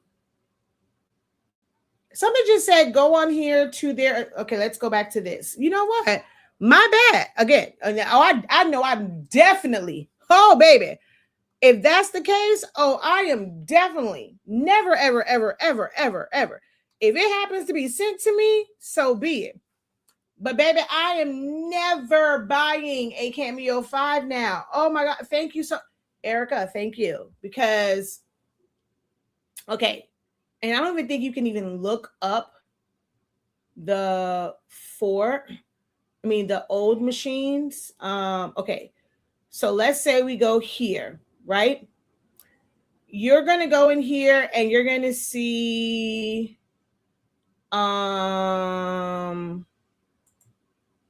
okay, wait, let's see.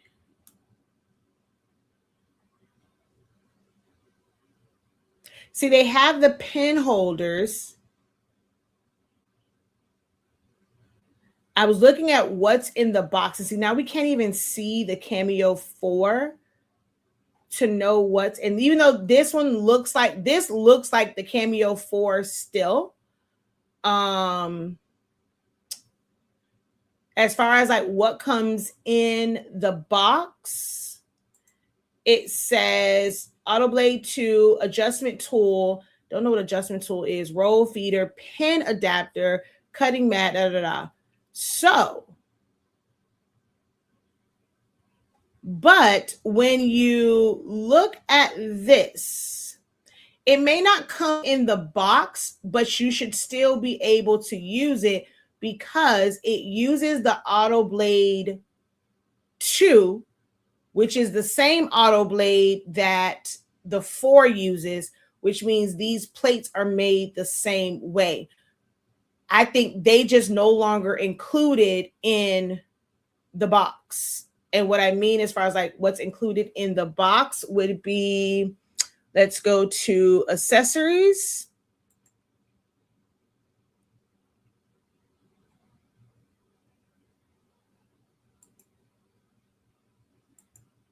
Okay. Their website is weird. You can't just click on accessories and support rollers. No, dust. Okay, show all accessories. Okay.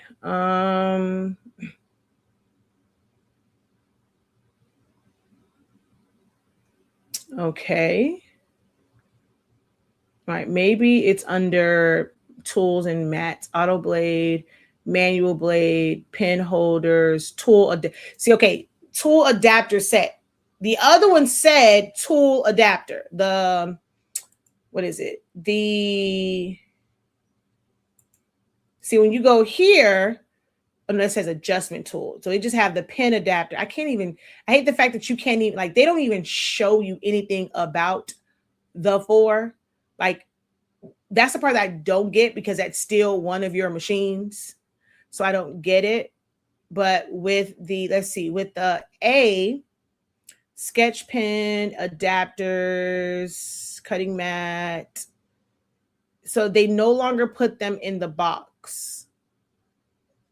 But see, at least on this one, when it says compatible blades, it shows you the tool adapter.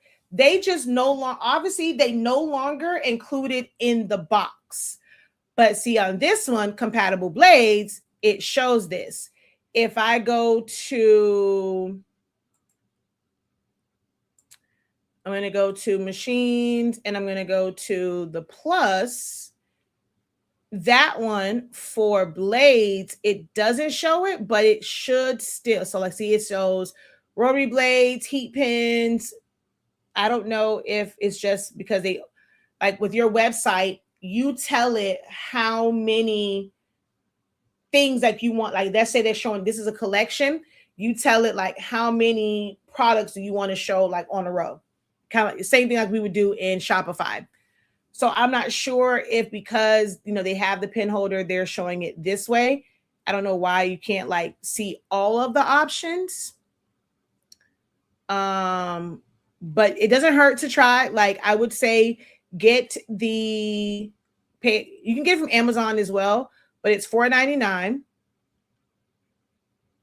And get the adapters. I guess they just don't put them in, like I said, they don't put them in the box anymore.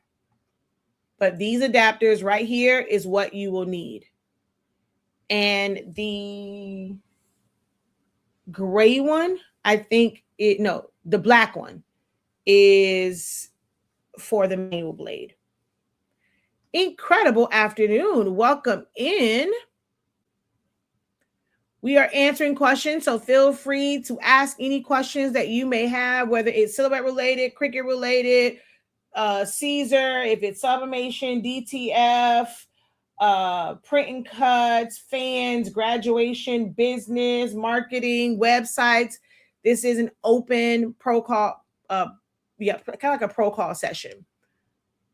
But yeah, so let me see.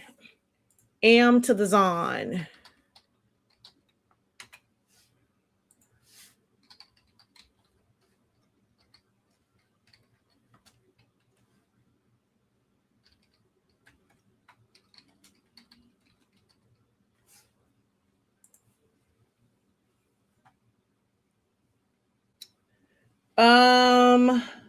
It's gonna take a while.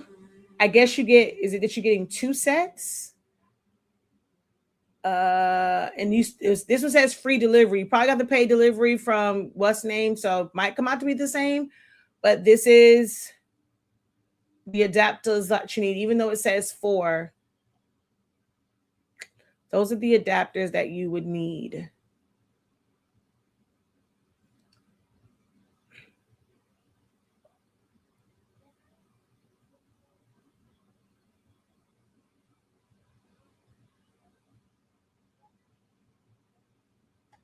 I guess only one company sells the adapters now. It used to be more than one company that had these adapters. Is that Silhouette America? Is only one company. Yeah, this one is from the Silhouette America store. So they do have it.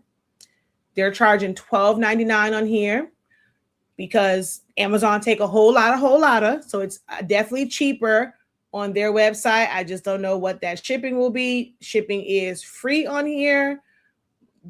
But it says like a 2-week before. I used to get this like this. I got this before like next day, or 2-day shipping or whatever. So, okay. So let's see if there's anyone that said that they returned this because it doesn't work with the 5, because it says it was frequently returned. So let's look at reviews. Let's see if there's anyone that has purchased it and they said that it doesn't work. Let's see. Okay, so this works with the CB09 blade. Uh-oh. Now, nobody told you to go back. Okay, hold on, because I can get to it straight from here. Oh, I should leave a review. It's 364. I should be number 365. Okay, so Makes it possible to use the CB09 blade with the Cameo 4, but only one brand fits the adapters. Let's see. Feels cheap, but baby, they not cheap because I don't had the same one for years. I haven't had to replace mine. So look, so I have a Cameo 5. I ordered the sketch pens, not realizing that I needed an adapter to use them. I waited a while to buy the adapter set because I was annoyed that the machine or the pens didn't come with it. Now that I have the adapters, I can finally use my sketch pens and they work well. So overall, I am annoyed that this is needed, but okay. So that's the thing that's interesting to me because they sell a sketch pen adapter which looks different from this. Like their sketch pen adapters look like the original sketch pen adapters, but I think the white one or one of those was like 4 sketch pens and stuff like that. So I'm not sure, but she says with the 5, hers work. Now with that 5 Plus, I'm looking to see if there's anyone that had the 5 Plus. Why would these work with the Cricut machine? If this is for baby, you know what? Go buy. Have several seats. I was trying to see if anyone had a Cameo 5 Plus. I see a Cameo 5. Okay, wait. The Cameo 4 adapter set is supposed to fit the Cameo 5. The black, gray, and blue fit in carriage 1 on the Cameo 5 and works perfectly. The white adapter for the craft blade, however, had a different design on the back and did not fit in either carriage 1 or 2 on the Cameo 5. The newer fat silhouette pins with the ring collar work perfectly in the blue adapter, but the old fat pins have no collar and will not work in the adapter. They slide up. So you can't use it for the craft blades because that's supposed to go into carriage 2. But for the Cameo 5, I guess they made that differently and the slots are different, but you should be able to use it for everything else. The white adapter, but that is for pins. The manual blade, it's going to still work.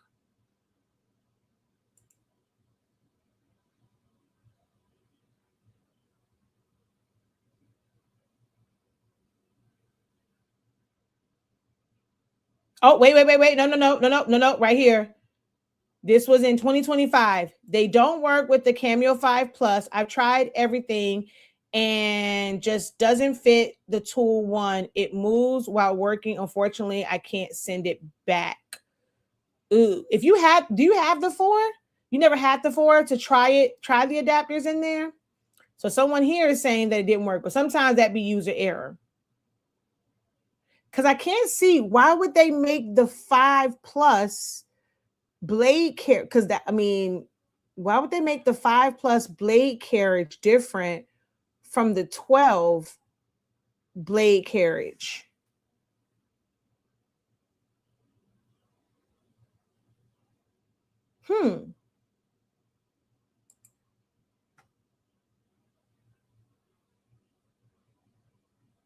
So with the CB09, in order to use it, the adapters have to work. So if the adapters work for the manual blade, it will work for the CB09, but you can't just put them in there like that. You have to have an adapter.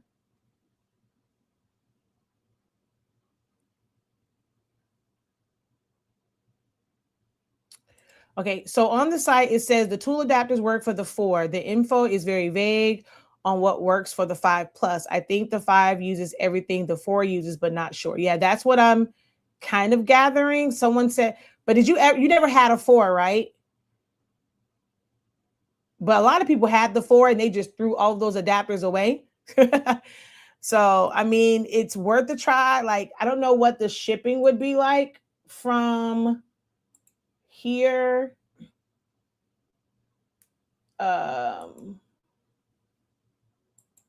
Yeah, I don't know what the shipping would be like, but for $4.99, it's not bad. Calculate shipping. Zip code. Oh, and they have a fixed shipping of standard shipping, $7.15. That's fixed. So that puts you at, I mean, it comes out a little bit less than Amazon. I don't know what their standard shipping is, if that's like snail mail or sorry, still take like 5 days to get to you, but it's a little bit less than Amazon because Amazon is $12.99. It'll come out to $12.14 here. So if you know you're willing to sacrifice $12 to see if it works to be able to use a much better blade, then do so. And then let me know because I don't have a 5. And I only wanted the 5 plus because if it don't work, I really have no reason to ever buy a 5.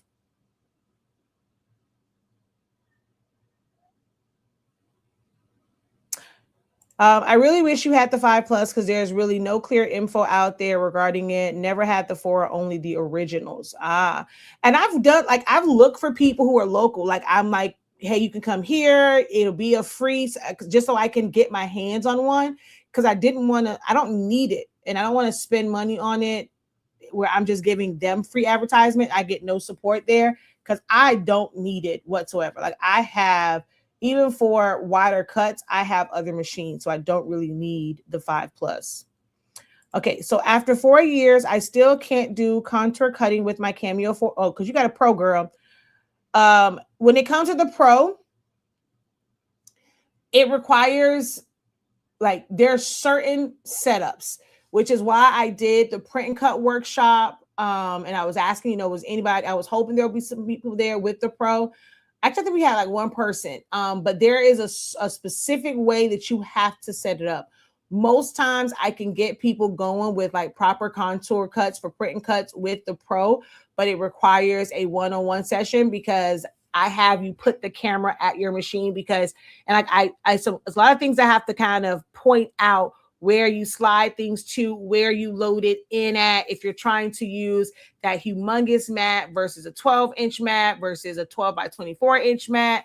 Like there's a lot of variables. So most times I get people up and running and getting them where they can cut with the Pro via one-to-one sessions. You can always, book one of those, but that's one of the main reasons. I called those issues out when they first came out with it. And since day one, those who have been here for a while, they know from day one, I have screamed, do not buy the 4 Pro. Do not buy the Pro. Do not buy the Pro. Do not buy the Pro.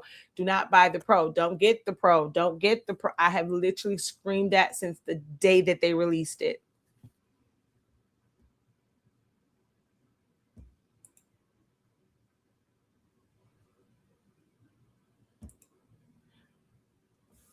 The 5 plus seems to be overshadowed by the 5A. So influencers didn't seem to bother with it. Which is, I wish I had heard you. Yeah, and there's some people that heard me and they still did it, and they'll come back and be like, I should have listened, Professor. I tried to tell you. Yeah, I mean, probably because of the price as well. Like there wasn't a major, there was no major difference. Like it's not like Cricut where at least they gave you additional tools that you could use. That's what we're talking about. Like I don't have the 5. I have 9 machines and they're all the older ones. For me, so a couple of things why I could never get jiggy with the 5. Okay, let me go to this picture. Are there any close-ups of this? Dang it. None of these are close up. Let me see.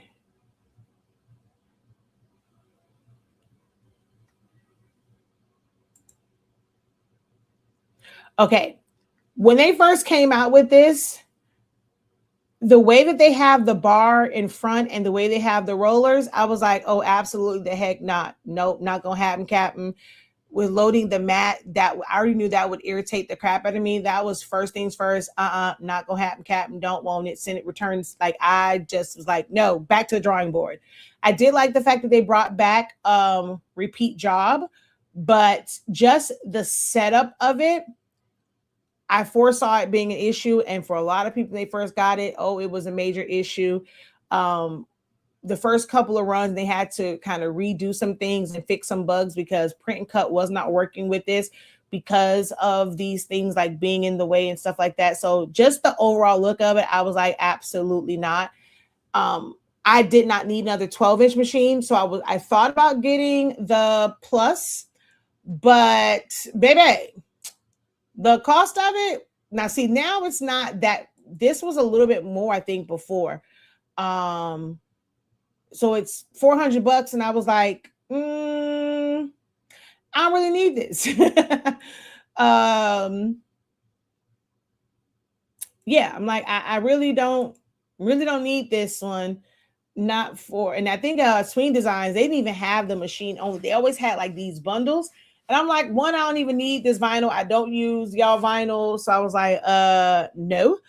But yeah, I won't be getting one. Now, if someone in Miami has one, I would love to be able to connect with them and go use it and get my hands on it, make some video content with it. And I could, they'll basically get my teaching for free, but I will not be purchasing a Plus. And maybe that's the reason why, like, my content for this has died down, because you can't just go to their website and purchase a 4. And I don't support these machines at all. I don't have these machines. So maybe that's why those who are newer don't really check for my channel, because I don't use V5 and I don't use any of these machines. I don't recommend any of these machines. If you can go to a marketplace and find a 4, I recommend doing that.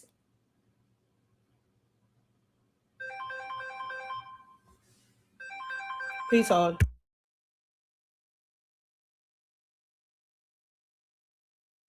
These spam calls are getting on my nerves. Truth be told, I haven't found a permanent spot for my 5 Plus because it's bigger than the Cameo. So I haven't researched deeply, but quick searches are not finding much helpful info. Yeah, I just went to YouTube. I didn't see a whole lot. I have 4. Yeah, I saw that one. Meaning I don't use it until I need to do bigger jobs. Then I remember to research tools and mats and stuff like that. Yeah. Yeah, for bigger jobs, like for me, no matter what, I'm going to have a 12 by 24 inch mat because I use 11 by 17 paper. Their 15 by 15 mat would not work for me anyway.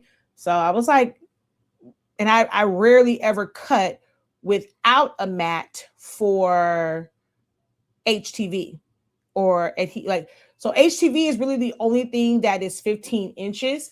My adhesive vinyl, the smallest standard roll is technically a 24.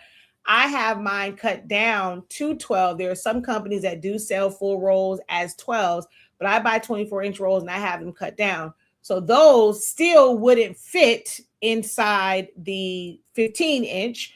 The 15-inch is ideal for HTV because Caesar's smallest standard roll, like not the one especially where other people cut it down to 12, their standard roll is 15 inches wide. So it would work for that. But that's if you're cutting on the roll with no mat. I don't do a whole lot of that. So I was like, I use a lot of specialty HTV, and those come in 20-inch rolls. So I would have to use one of my bigger machines anyway, because again, you will never, ever, ever, ever, ever, ever, ever, ever, ever convince me to get a Cameo 24-inch cutter. So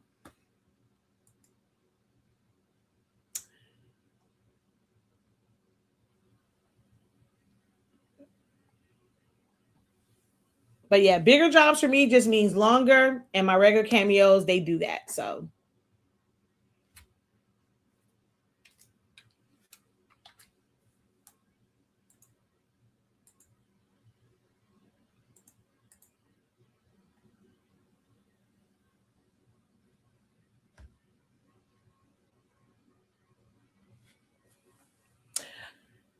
have you guys like, this is actually a question because I think Silky Socks, Danny from Silky Socks, Danish, how do you say his name? He asked a question: is sublimation dead? Are people not doing a whole lot of sublimation anymore?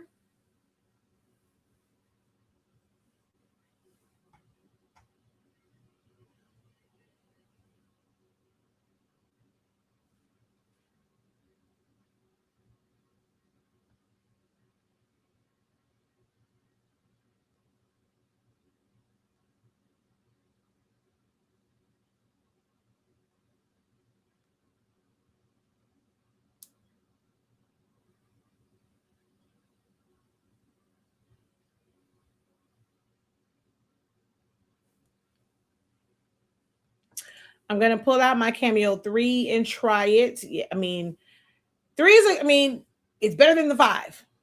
To know me is to know that my 3 is not my favorite machine. That's the one I like the least, if I can even say I like it. But yeah, I'm more of my originals, and my 2 are like those are my roll dogs. The 4 only when I need to cut on the floor and in the hallway because the Bluetooth works on those. 3, I bring her out for show for classes, but I don't actually actively cut on my 3. I think DTF and UV DTF are taking over. Yeah, but most times they can't print in house. Those printers are really expensive. Material for that gets kind of pricey. I mean, yeah, you can order transfers, but then you end up not having a lot of control over it. But yeah, yeah, there I have that's the 2 right here. This is you see it's on. This is my don't tell my original cameos, but the 2 is technically kind of sort of my favorite, but I have to protect this. The only reason, like, because the 2 has repeat job. I love that. But I'm always so very protective over this because when this first came out, people were like cracking their screen, and because it's like touch, this is the first touch one that they had. Once this is messed up, you can't use it anymore. Um, so I'm very protect. I want to be able to put like a hard plastic over this part to protect it, but I like the fact that it has repeat job, and I don't technically have to use my calibrated mats. So I calibrate my mats when it comes to the cameos because I only use Cricut mats or hard mats. Because we have some HS ink mats, but they never went into production, but I still have some of them. But the hard mats, they don't line up like the silhouette mat. So I have to calibrate the mat. But with the 2, I don't technically have to. It will still pick up kind of, if I have it like just in the roundabout area, it will still pick up. That's why I love this thing. But yeah, my 2 and my originals are my favorites. I love the 2 because it has repeat job. The 3 has repeat job, but I don't like it. And the 4 doesn't have repeat job, which is why I don't like it. They brought repeat job back for the 5, but I can't stand the look and the setup of that one. So the 2, which I really wish I've looked, and I'm still on the hunt for marketplaces. Somebody that found one. I'm always looking in thrift stores for like where people kind of gave these up. If I can get 5 more of these, I would be in heaven.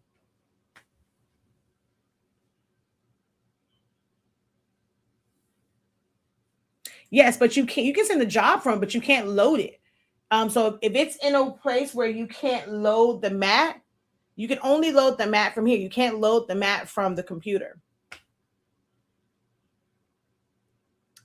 Yeah, it's not an update. Like it's not up. I'm sorry, it's not an upgrade. Like the 5 really isn't an upgrade. I mean, there's a lot of people like they felt like it was like getting the updated version, but it's real. Like if your regular ones work, there's no need to get the 5. Like there's no need, none whatsoever. I'm still sublimating, but it doesn't seem to be as popular with UVDTF and DTF being so quick and convenient. Yeah. I mean, I guess. And it's like me, I guess all also depends on like what you make. So for some things, like you have to. Like, so for anything like you could use UVDTF for a keychain, mugs, and like hard substrates, things like that. But I do like when I'm doing rags, I can only use sublimation, for that. If I'm doing memorial ribbons, it's only sublimation for that.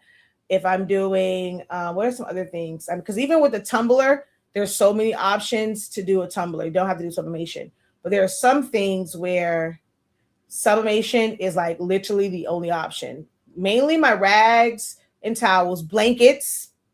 I mean, I guess you could use DTF, but you'll feel it. So I love sublimation for like, especially baby blankets, memorial ribbons, of course. You can use DTF with stoles, but if you want to do it all over, then sublimation is going to be the best option for that. I want to try and use UV DTF for my plaques because I sublimate plaques now in awards. If I want like a full, well, I guess I could still do a full color, but it's like trimming it away. Oh, slate, because you cannot really trim around. If you wanted to go to the edge, you can't really use UV DTF for that, like trying to go around and trim that because all the slates are different. So to me, slates are still a need sublimation for that. Because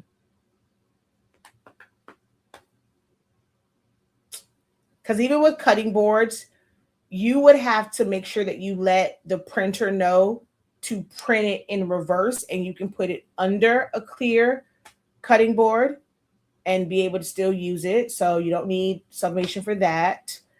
Lanyards, I do lanyards. That one to me requires sublimation. I guess you could do DTF on it because it's like it's thick anyway. You don't really wash it a whole lot. So if you got longer strips, I guess you could use DTF for that. I'm literally trying to visualize my blanks wall. I mean, cheer bows can go anyway, but when you want designs on it, I use it. So I sublimate bows. Pillowcases can go either way unless you're doing full bleed. Something's outside my house. I'm trying to think. The 3 is your favorite? Oh, it's my least favorite. I'm trying to think. I still sublimate my tumblers. And yeah, I still sublimate tumblers as well, but I know for some people it does get frustrating because if you don't do it correctly, you end up with white spots. It's very rare that I'm gonna have a jacked up tumbler because maybe mine are going in the oven. It's sealed, 5 minutes, it's done. My way of wrapping my tumblers is foolproof.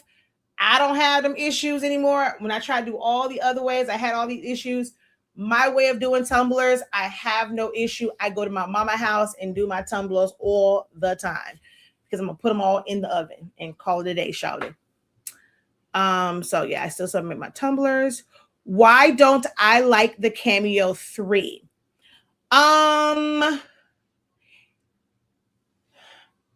That ish was way too big. For one. Okay, boom. It's actually right here on the floor. So a lot of the main thing for it was this would have more issues with connecting. The way I would have to unplug and plug in the cord in order for it to connect drove me up the wall. That was one of the things. The second thing was the tapping, but then we used the manual blade for that. The size of it was also a hell to the no.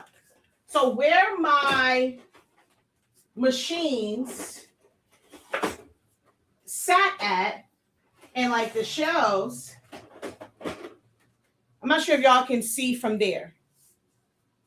So they're lined up. Finding a shelf for this thing was always an issue. It's like 2.5. So it's about this much extra space this way. And then when you lift it up, look at how high it goes. So the shelves that I had it on, it wouldn't really work. Like, remember, I have a bunch of them. I was using them like when I'm in grass season, especially when I'm doing like fans, I need to run as many machines as possible. This was almost impossible because they made it so huge and this lid was humongous as heck. Oh my God, I hated the size of this thing. So this was a major issue. with the height of this compared to, and the one, it opens up. Look at the clearance on there. That's a very, very big difference. So this was an issue. I didn't have one. Luckily, I didn't get the one. Actually, no, I'm telling the fib. I gave the other one away. This thing right here doesn't always lock. They had a bad batch. They didn't recall them. They didn't replace them. They didn't fix them.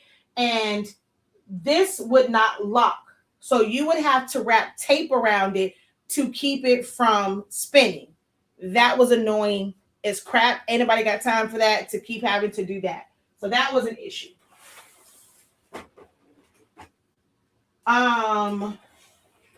It wasn't this, no, it's the 4 that had the one that kept coming down. So no, it wasn't the stuff back here.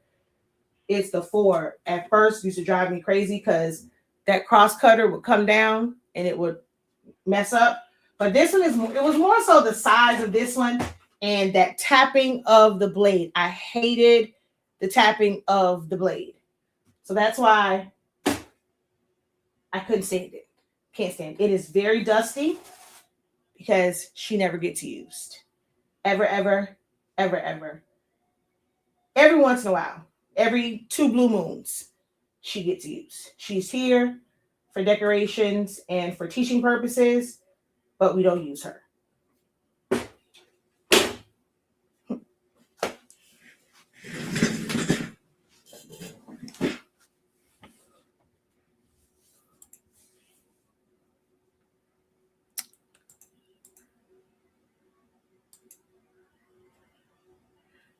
And I'm so sorry because I did say, okay, I would get the 5 plus because I was going to get it. But more, I was like, yeah, no. She's like, I got the 5 plus because you told me about the sale last year and I took the opportunity to do my first upgrade to a newer machine, but my originals are still going strong. Yeah.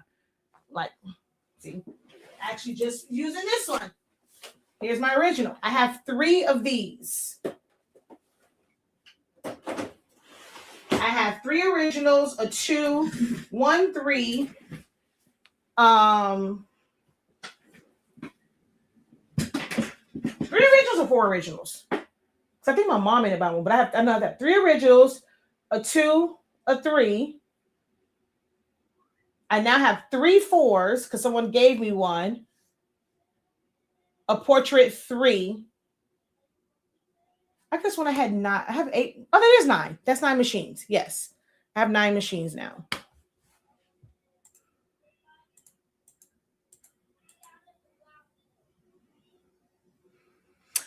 So yeah, I mean, yeah, I was like you could technically do, if you're doing things in the middle, you could use DTF on a lanyard. But if I'm like, normally when I'm doing them, I'm doing full bleeds and they're not always made the same, or you have to be very, very, very careful. Like you have to now go and try and be very careful to where it doesn't go over the sides or you end up having to trim it. So for a full bleed for a lanyard, I would rather do sublimation because I don't have to trim anything away. I don't have to like worry about any of that stuff. And most times I'm doing like a full bleed. It's very rare that I'm just kind of putting things on the inside, like just words and stuff. I've done those a few times, like with businesses, and I just put their logo or like their business name on the inside. But most times it's full bleed. So that's why I don't. Also say like you can't technically use DTF, especially if you're just kind of putting logos and names and stuff on the inside. Full bleed you could because again you don't wash it, but you take the chance. Like it's more of a headache trying to line it up exactly with that. And then, if you off a little bit, then you're having to trim or you have it hanging off, or you can just not care if you just don't have standards and quality control. So that's why I said for me, technically DTF would not be my go-to. I still feel like summation is king when it comes to lanyards because there's too many things that can go wrong with DTF.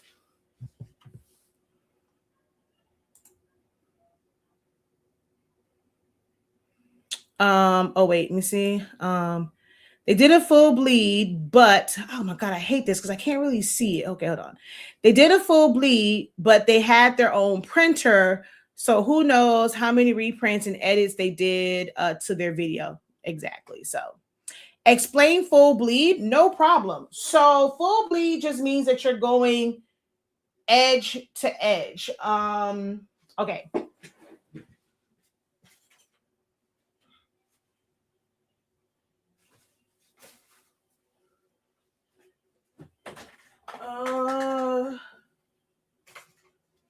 I don't have, I don't have a ribbon version of this. Let me see. Do I have one of the other ribbons? Dang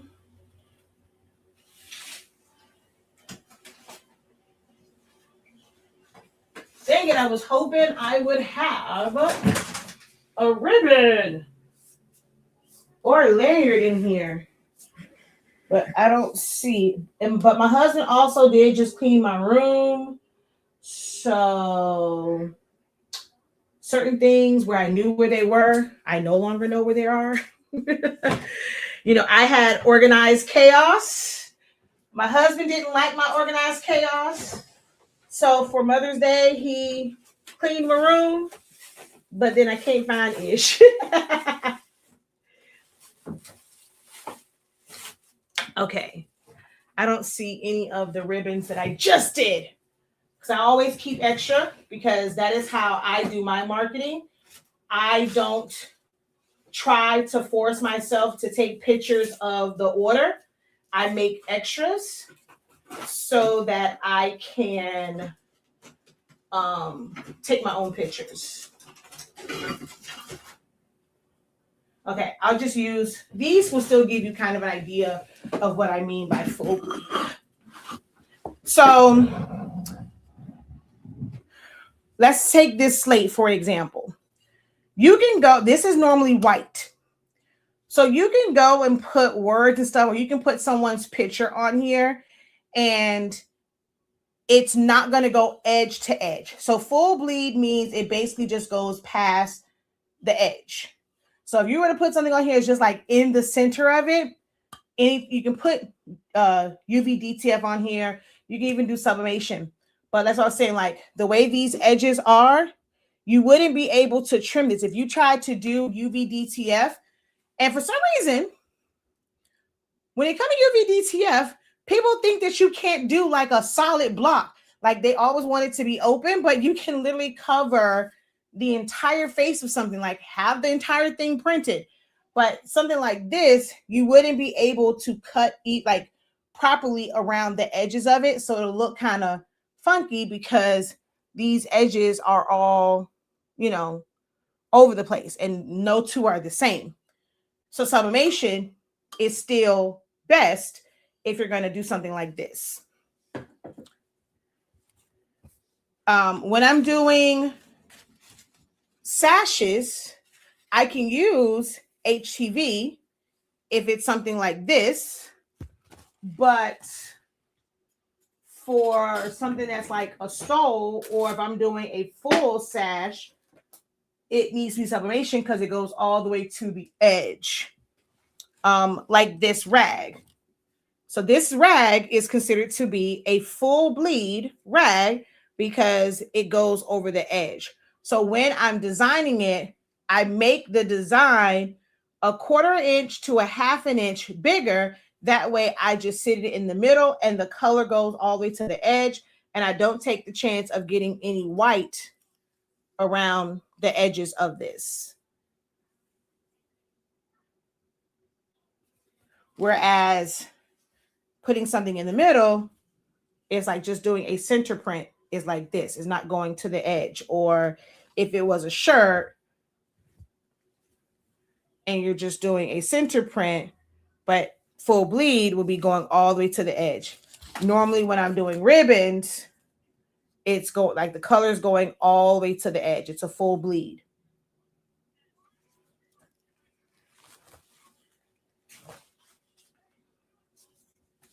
Great question. Thanks for that.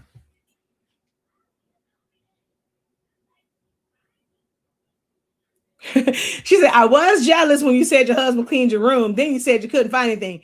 And MJ tried to tell him, he was like, Mommy likes her organized. I can walk on my, like, I can walk now. Like, I mean, I couldn't move in here before. So I am grateful. But he just kind of like stacked stuff into piles. So I still have to now go through it and figure out what's what and like where he puts it. And I can't find ish. So, but I can walk on my floor. That I can do. I can walk through the room without breaking my neck.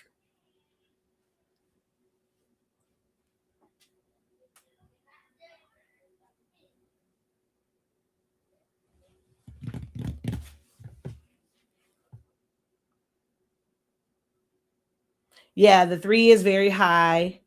I have a 3, 4, and the portrait. The original portrait, the portrait 3 or the portrait 4? Or is it 2 and whatever it is? Which portrait do you have? Because there's been a couple series of the portrait as well. You're welcome.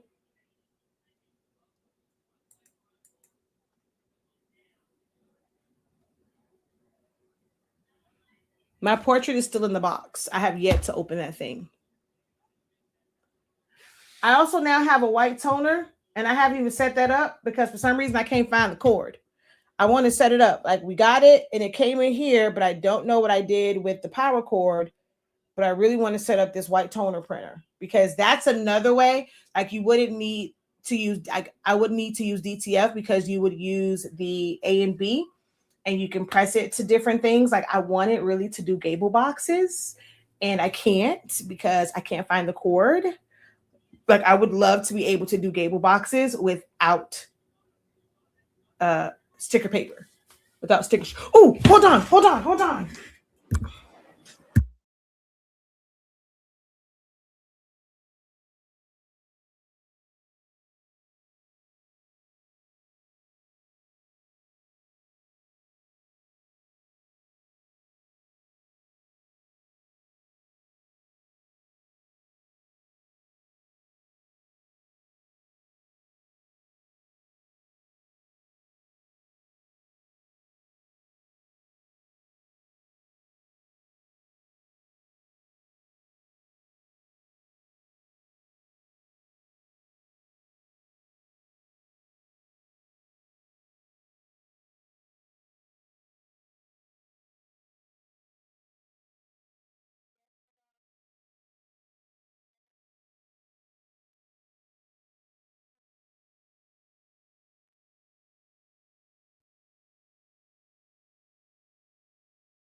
We had orders and post office came and I had just remembered I never put them outside. So I had to give her the orders for people who order summation paper. Yeah, so I had to run out there, almost hurt myself trying to run to give her those packages.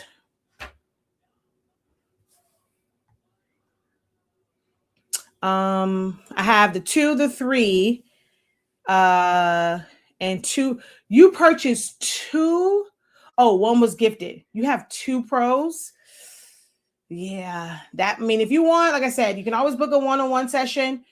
I mean, you can get it going, but it's like not like the others. You have to kind of make indicators and notches. Like you can use adhesive vinyl, you can use a Sharpie, but like mark exactly where to put certain things at when it comes to that particular machine. But you can get it to contour cut. You just have to know the proper setup.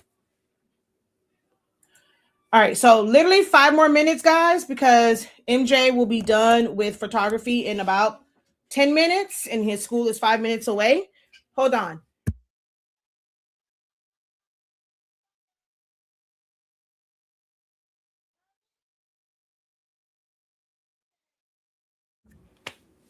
I had to tell him to put his pants on so that we can go pick up his brother.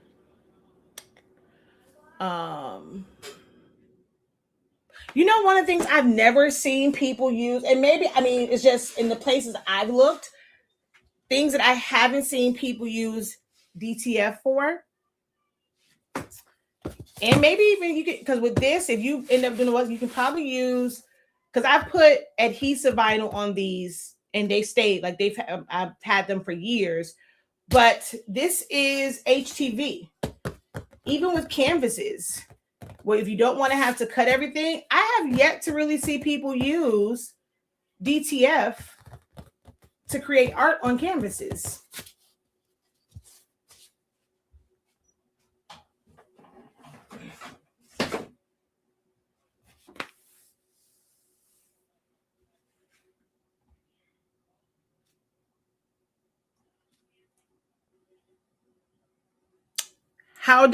Well, that is HTV. So you heat press it. You do have to put something because it's hollow. So I've built out basically a thing that goes inside of here that's the same height for this to sit on top. But you basically heat press this. It'll be the same thing with DTF. You would heat press it. As I said, the UV DTF is very, very sticky. You would probably be able to put UV DTF on the canvases because there is a medium on here and it's not completely like it's like painted on top. So it's kind of a solid surface. So you probably will be able to put UV DTF on here as well, but I heat press. This is all HTV.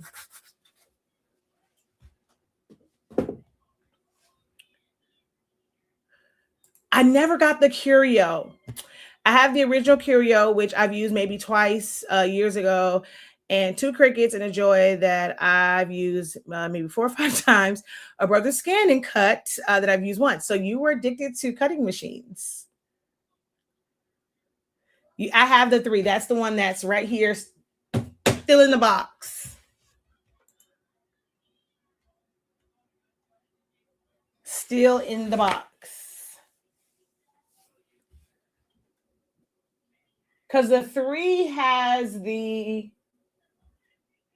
Oh, no, there is a portrait too, because the 2 is the original one with the auto blade, which is the round one. This one has the new auto blade, the auto blade 2. So yeah, I never...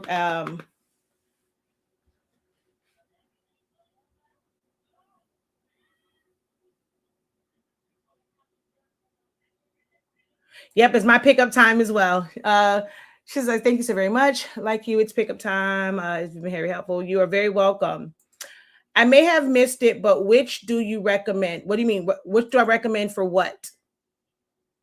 Which do I recommend for what? I saw one video with DTF on a Dollar Tree canvas. It was cool. Yeah, I haven't seen it. I have a 2, which I love. The 3, not a fan of, all for the reasons you listed. Yeah. I mean, for me, try to find those who were foolish enough to say they upgraded to the 5 and they wanted to sell their 4s. Buy it used. It's unless the damn it, the ribbon, like that part is broken, you should be good. So I would say go to marketplaces, go to eBay, find a 4.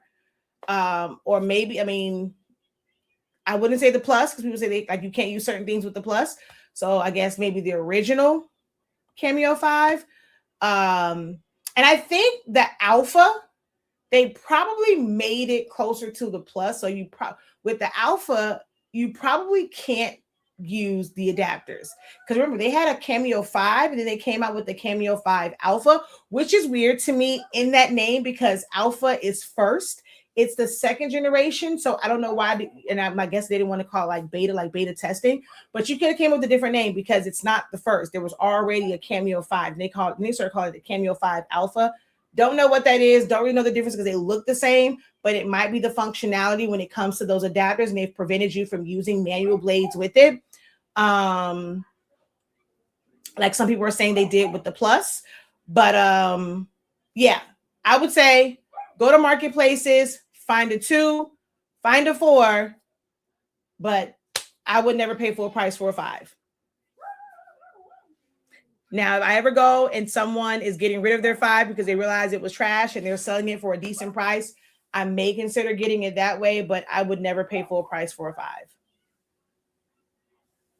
Yeah, if you only use it for print and cut, get a 2 or find a 4. So yeah, I literally just use my 2 for print and cuts. That's one of my favorites for print and cuts. So most times, like when I'm doing grad orders, I will use my two for my two, or yeah, I will use the two. If I have a lot of orders, I pull out the three because the two and the three have repeat job. So I could literally just keep loading because I keep a bunch of mats like loaded up, ready to go.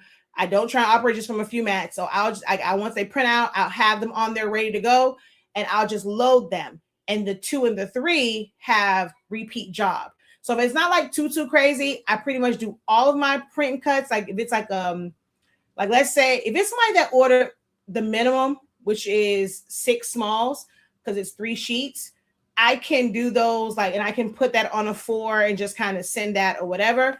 But the portraits is great. I mean, not the portraits. The 2 is great because I can just keep hitting repeat jobs. When it comes to my thicker cardstock, oh baby, they're gonna get cut on the 1, the original, every single time. The 4 does horrible. The 4 is not. Oh, that was the other thing with the 3. The 3 did not do well with double cuts. It just didn't. And my backings, I use 110-pound paper. It for me, my 3, she don't do too well with double cuts. She's always off, and I ain't got time for that. When it comes to cutting my 110-pound, I only have to do 1 pass because to me, it gives more downward force.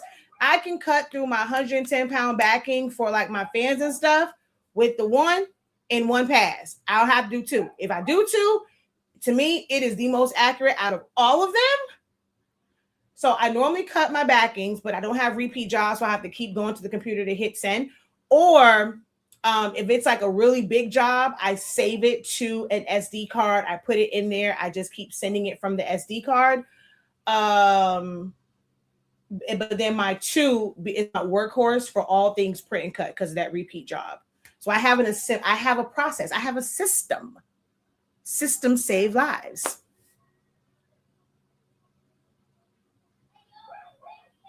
Any interest in the HTV Romp vacuum press, the one that does cell phone cases? No, because I don't have a big market for that. That would be the only reason for it, is literally for the vacuum. I'm also not a big fan of all-in-one type deals. If I wanted a vacuum press, I've had opportunity to get one.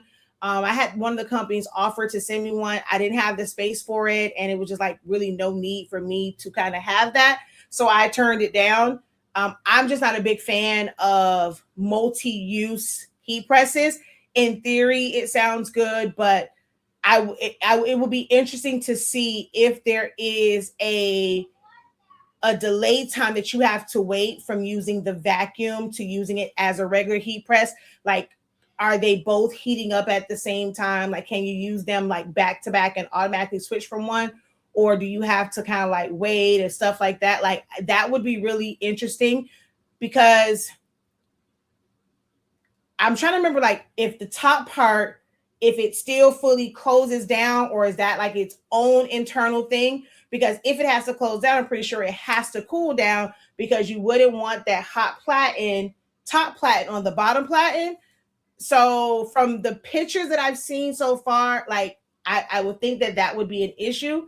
I'm just not a big fan of multi-purpose. I like for things to have their individual uses.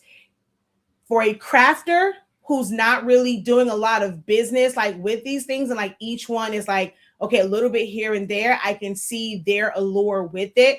For all of the influencers who are going to say, oh yes, this is amazing, they're not using it every day. They're not using it for business. They're using it for content purposes. So they'll probably show one feature, they'll show another. They're never going to go and talk about, well, if I need to go from this and I don't have another heat press, and they convince like a newbie to get this, well, you can't go from the vacuum press to pressing this. So now they're not going to show you all that. They're going to just show you these, oh, this is so amazing. I can't stand that.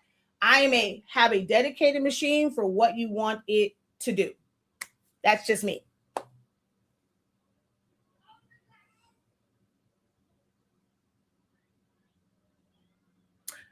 So Okay, so like if it's just the vacuum one, I've had an opportunity to get one of those before.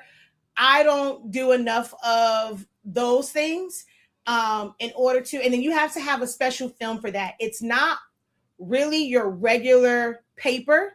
The paper that I use, of course, I'm going to always use Honestly Speaking, and you need to have almost like a film where it will go over the edges, because with regular paper, you go when you do that, it's not going to really conform to it. So only when you're doing that, it's like this really thin paper. Come on, so that it actually conforms to it. And I don't do a whole lot of that. A lot of people like the vacuum because even for like mugs and things, I'm not sure how deep. I don't think theirs is deep enough to do anything other than like cell phone cases. But with the original vacuum one, it was deep. So you can put mugs and things in there. It's like a special, you can put shot glasses, you put it inside of like this little green silicone thing and it sucks it and you're able to do more than one and it kind of gives you that pressure. But I don't have a problem with using my oven. So I just when they offer it to me, it's going to take up space. The number of videos they wanted for it, I wasn't going to be able to commit to it because I knew it was going to just piss me off. So I didn't get it. Like I said, it just depends on what it is that you're wanting to do, if it makes sense, you know. So I'm gonna tell you the good part about it, the bad part. That's the thing about me. I'm not just gonna hype it up. I'm going to give you the worst case scenario, and this may not work for you for X, Y, and Z. So really lay out your options. Yeah, if you're not already selling cell phone cases, like even the original with the rubber around it and putting the metal piece on the back, if you haven't created a market for yourself with that, then those other ones just won't make a lot of sense. And then they're very cheap. Like nowadays, most people want cases that are shock proof, like shock resistant, like all those things, because these phones are super expensive. They are damn near made of glass and they're going to crack easily. Where before phones were made a little bit more stronger and you could use those plastic ones. Now you definitely need something that has shock absorption, and those blanks, they just don't. They are just a plastic around it. So I wouldn't even trust it on my phone anyway.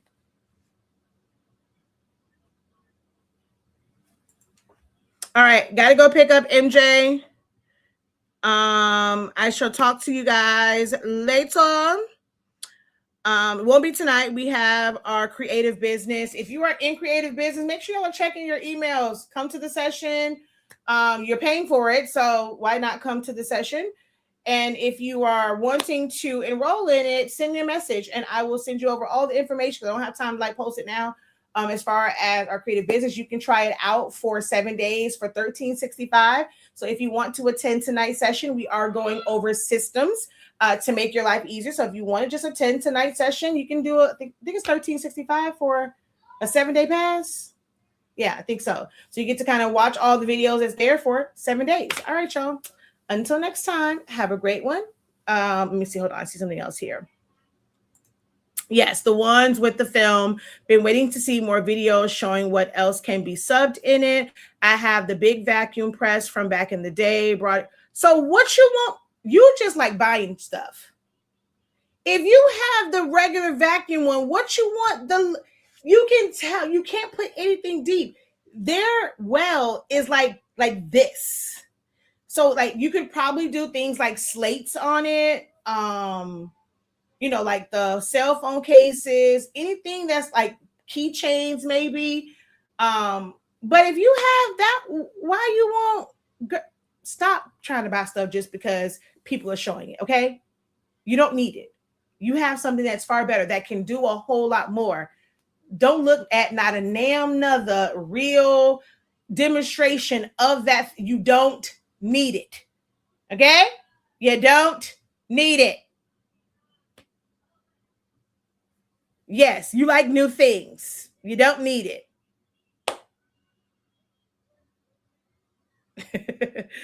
All right, y'all. Until next time, have a great one. Continue to unlock your creativity. Be incredible. Peace.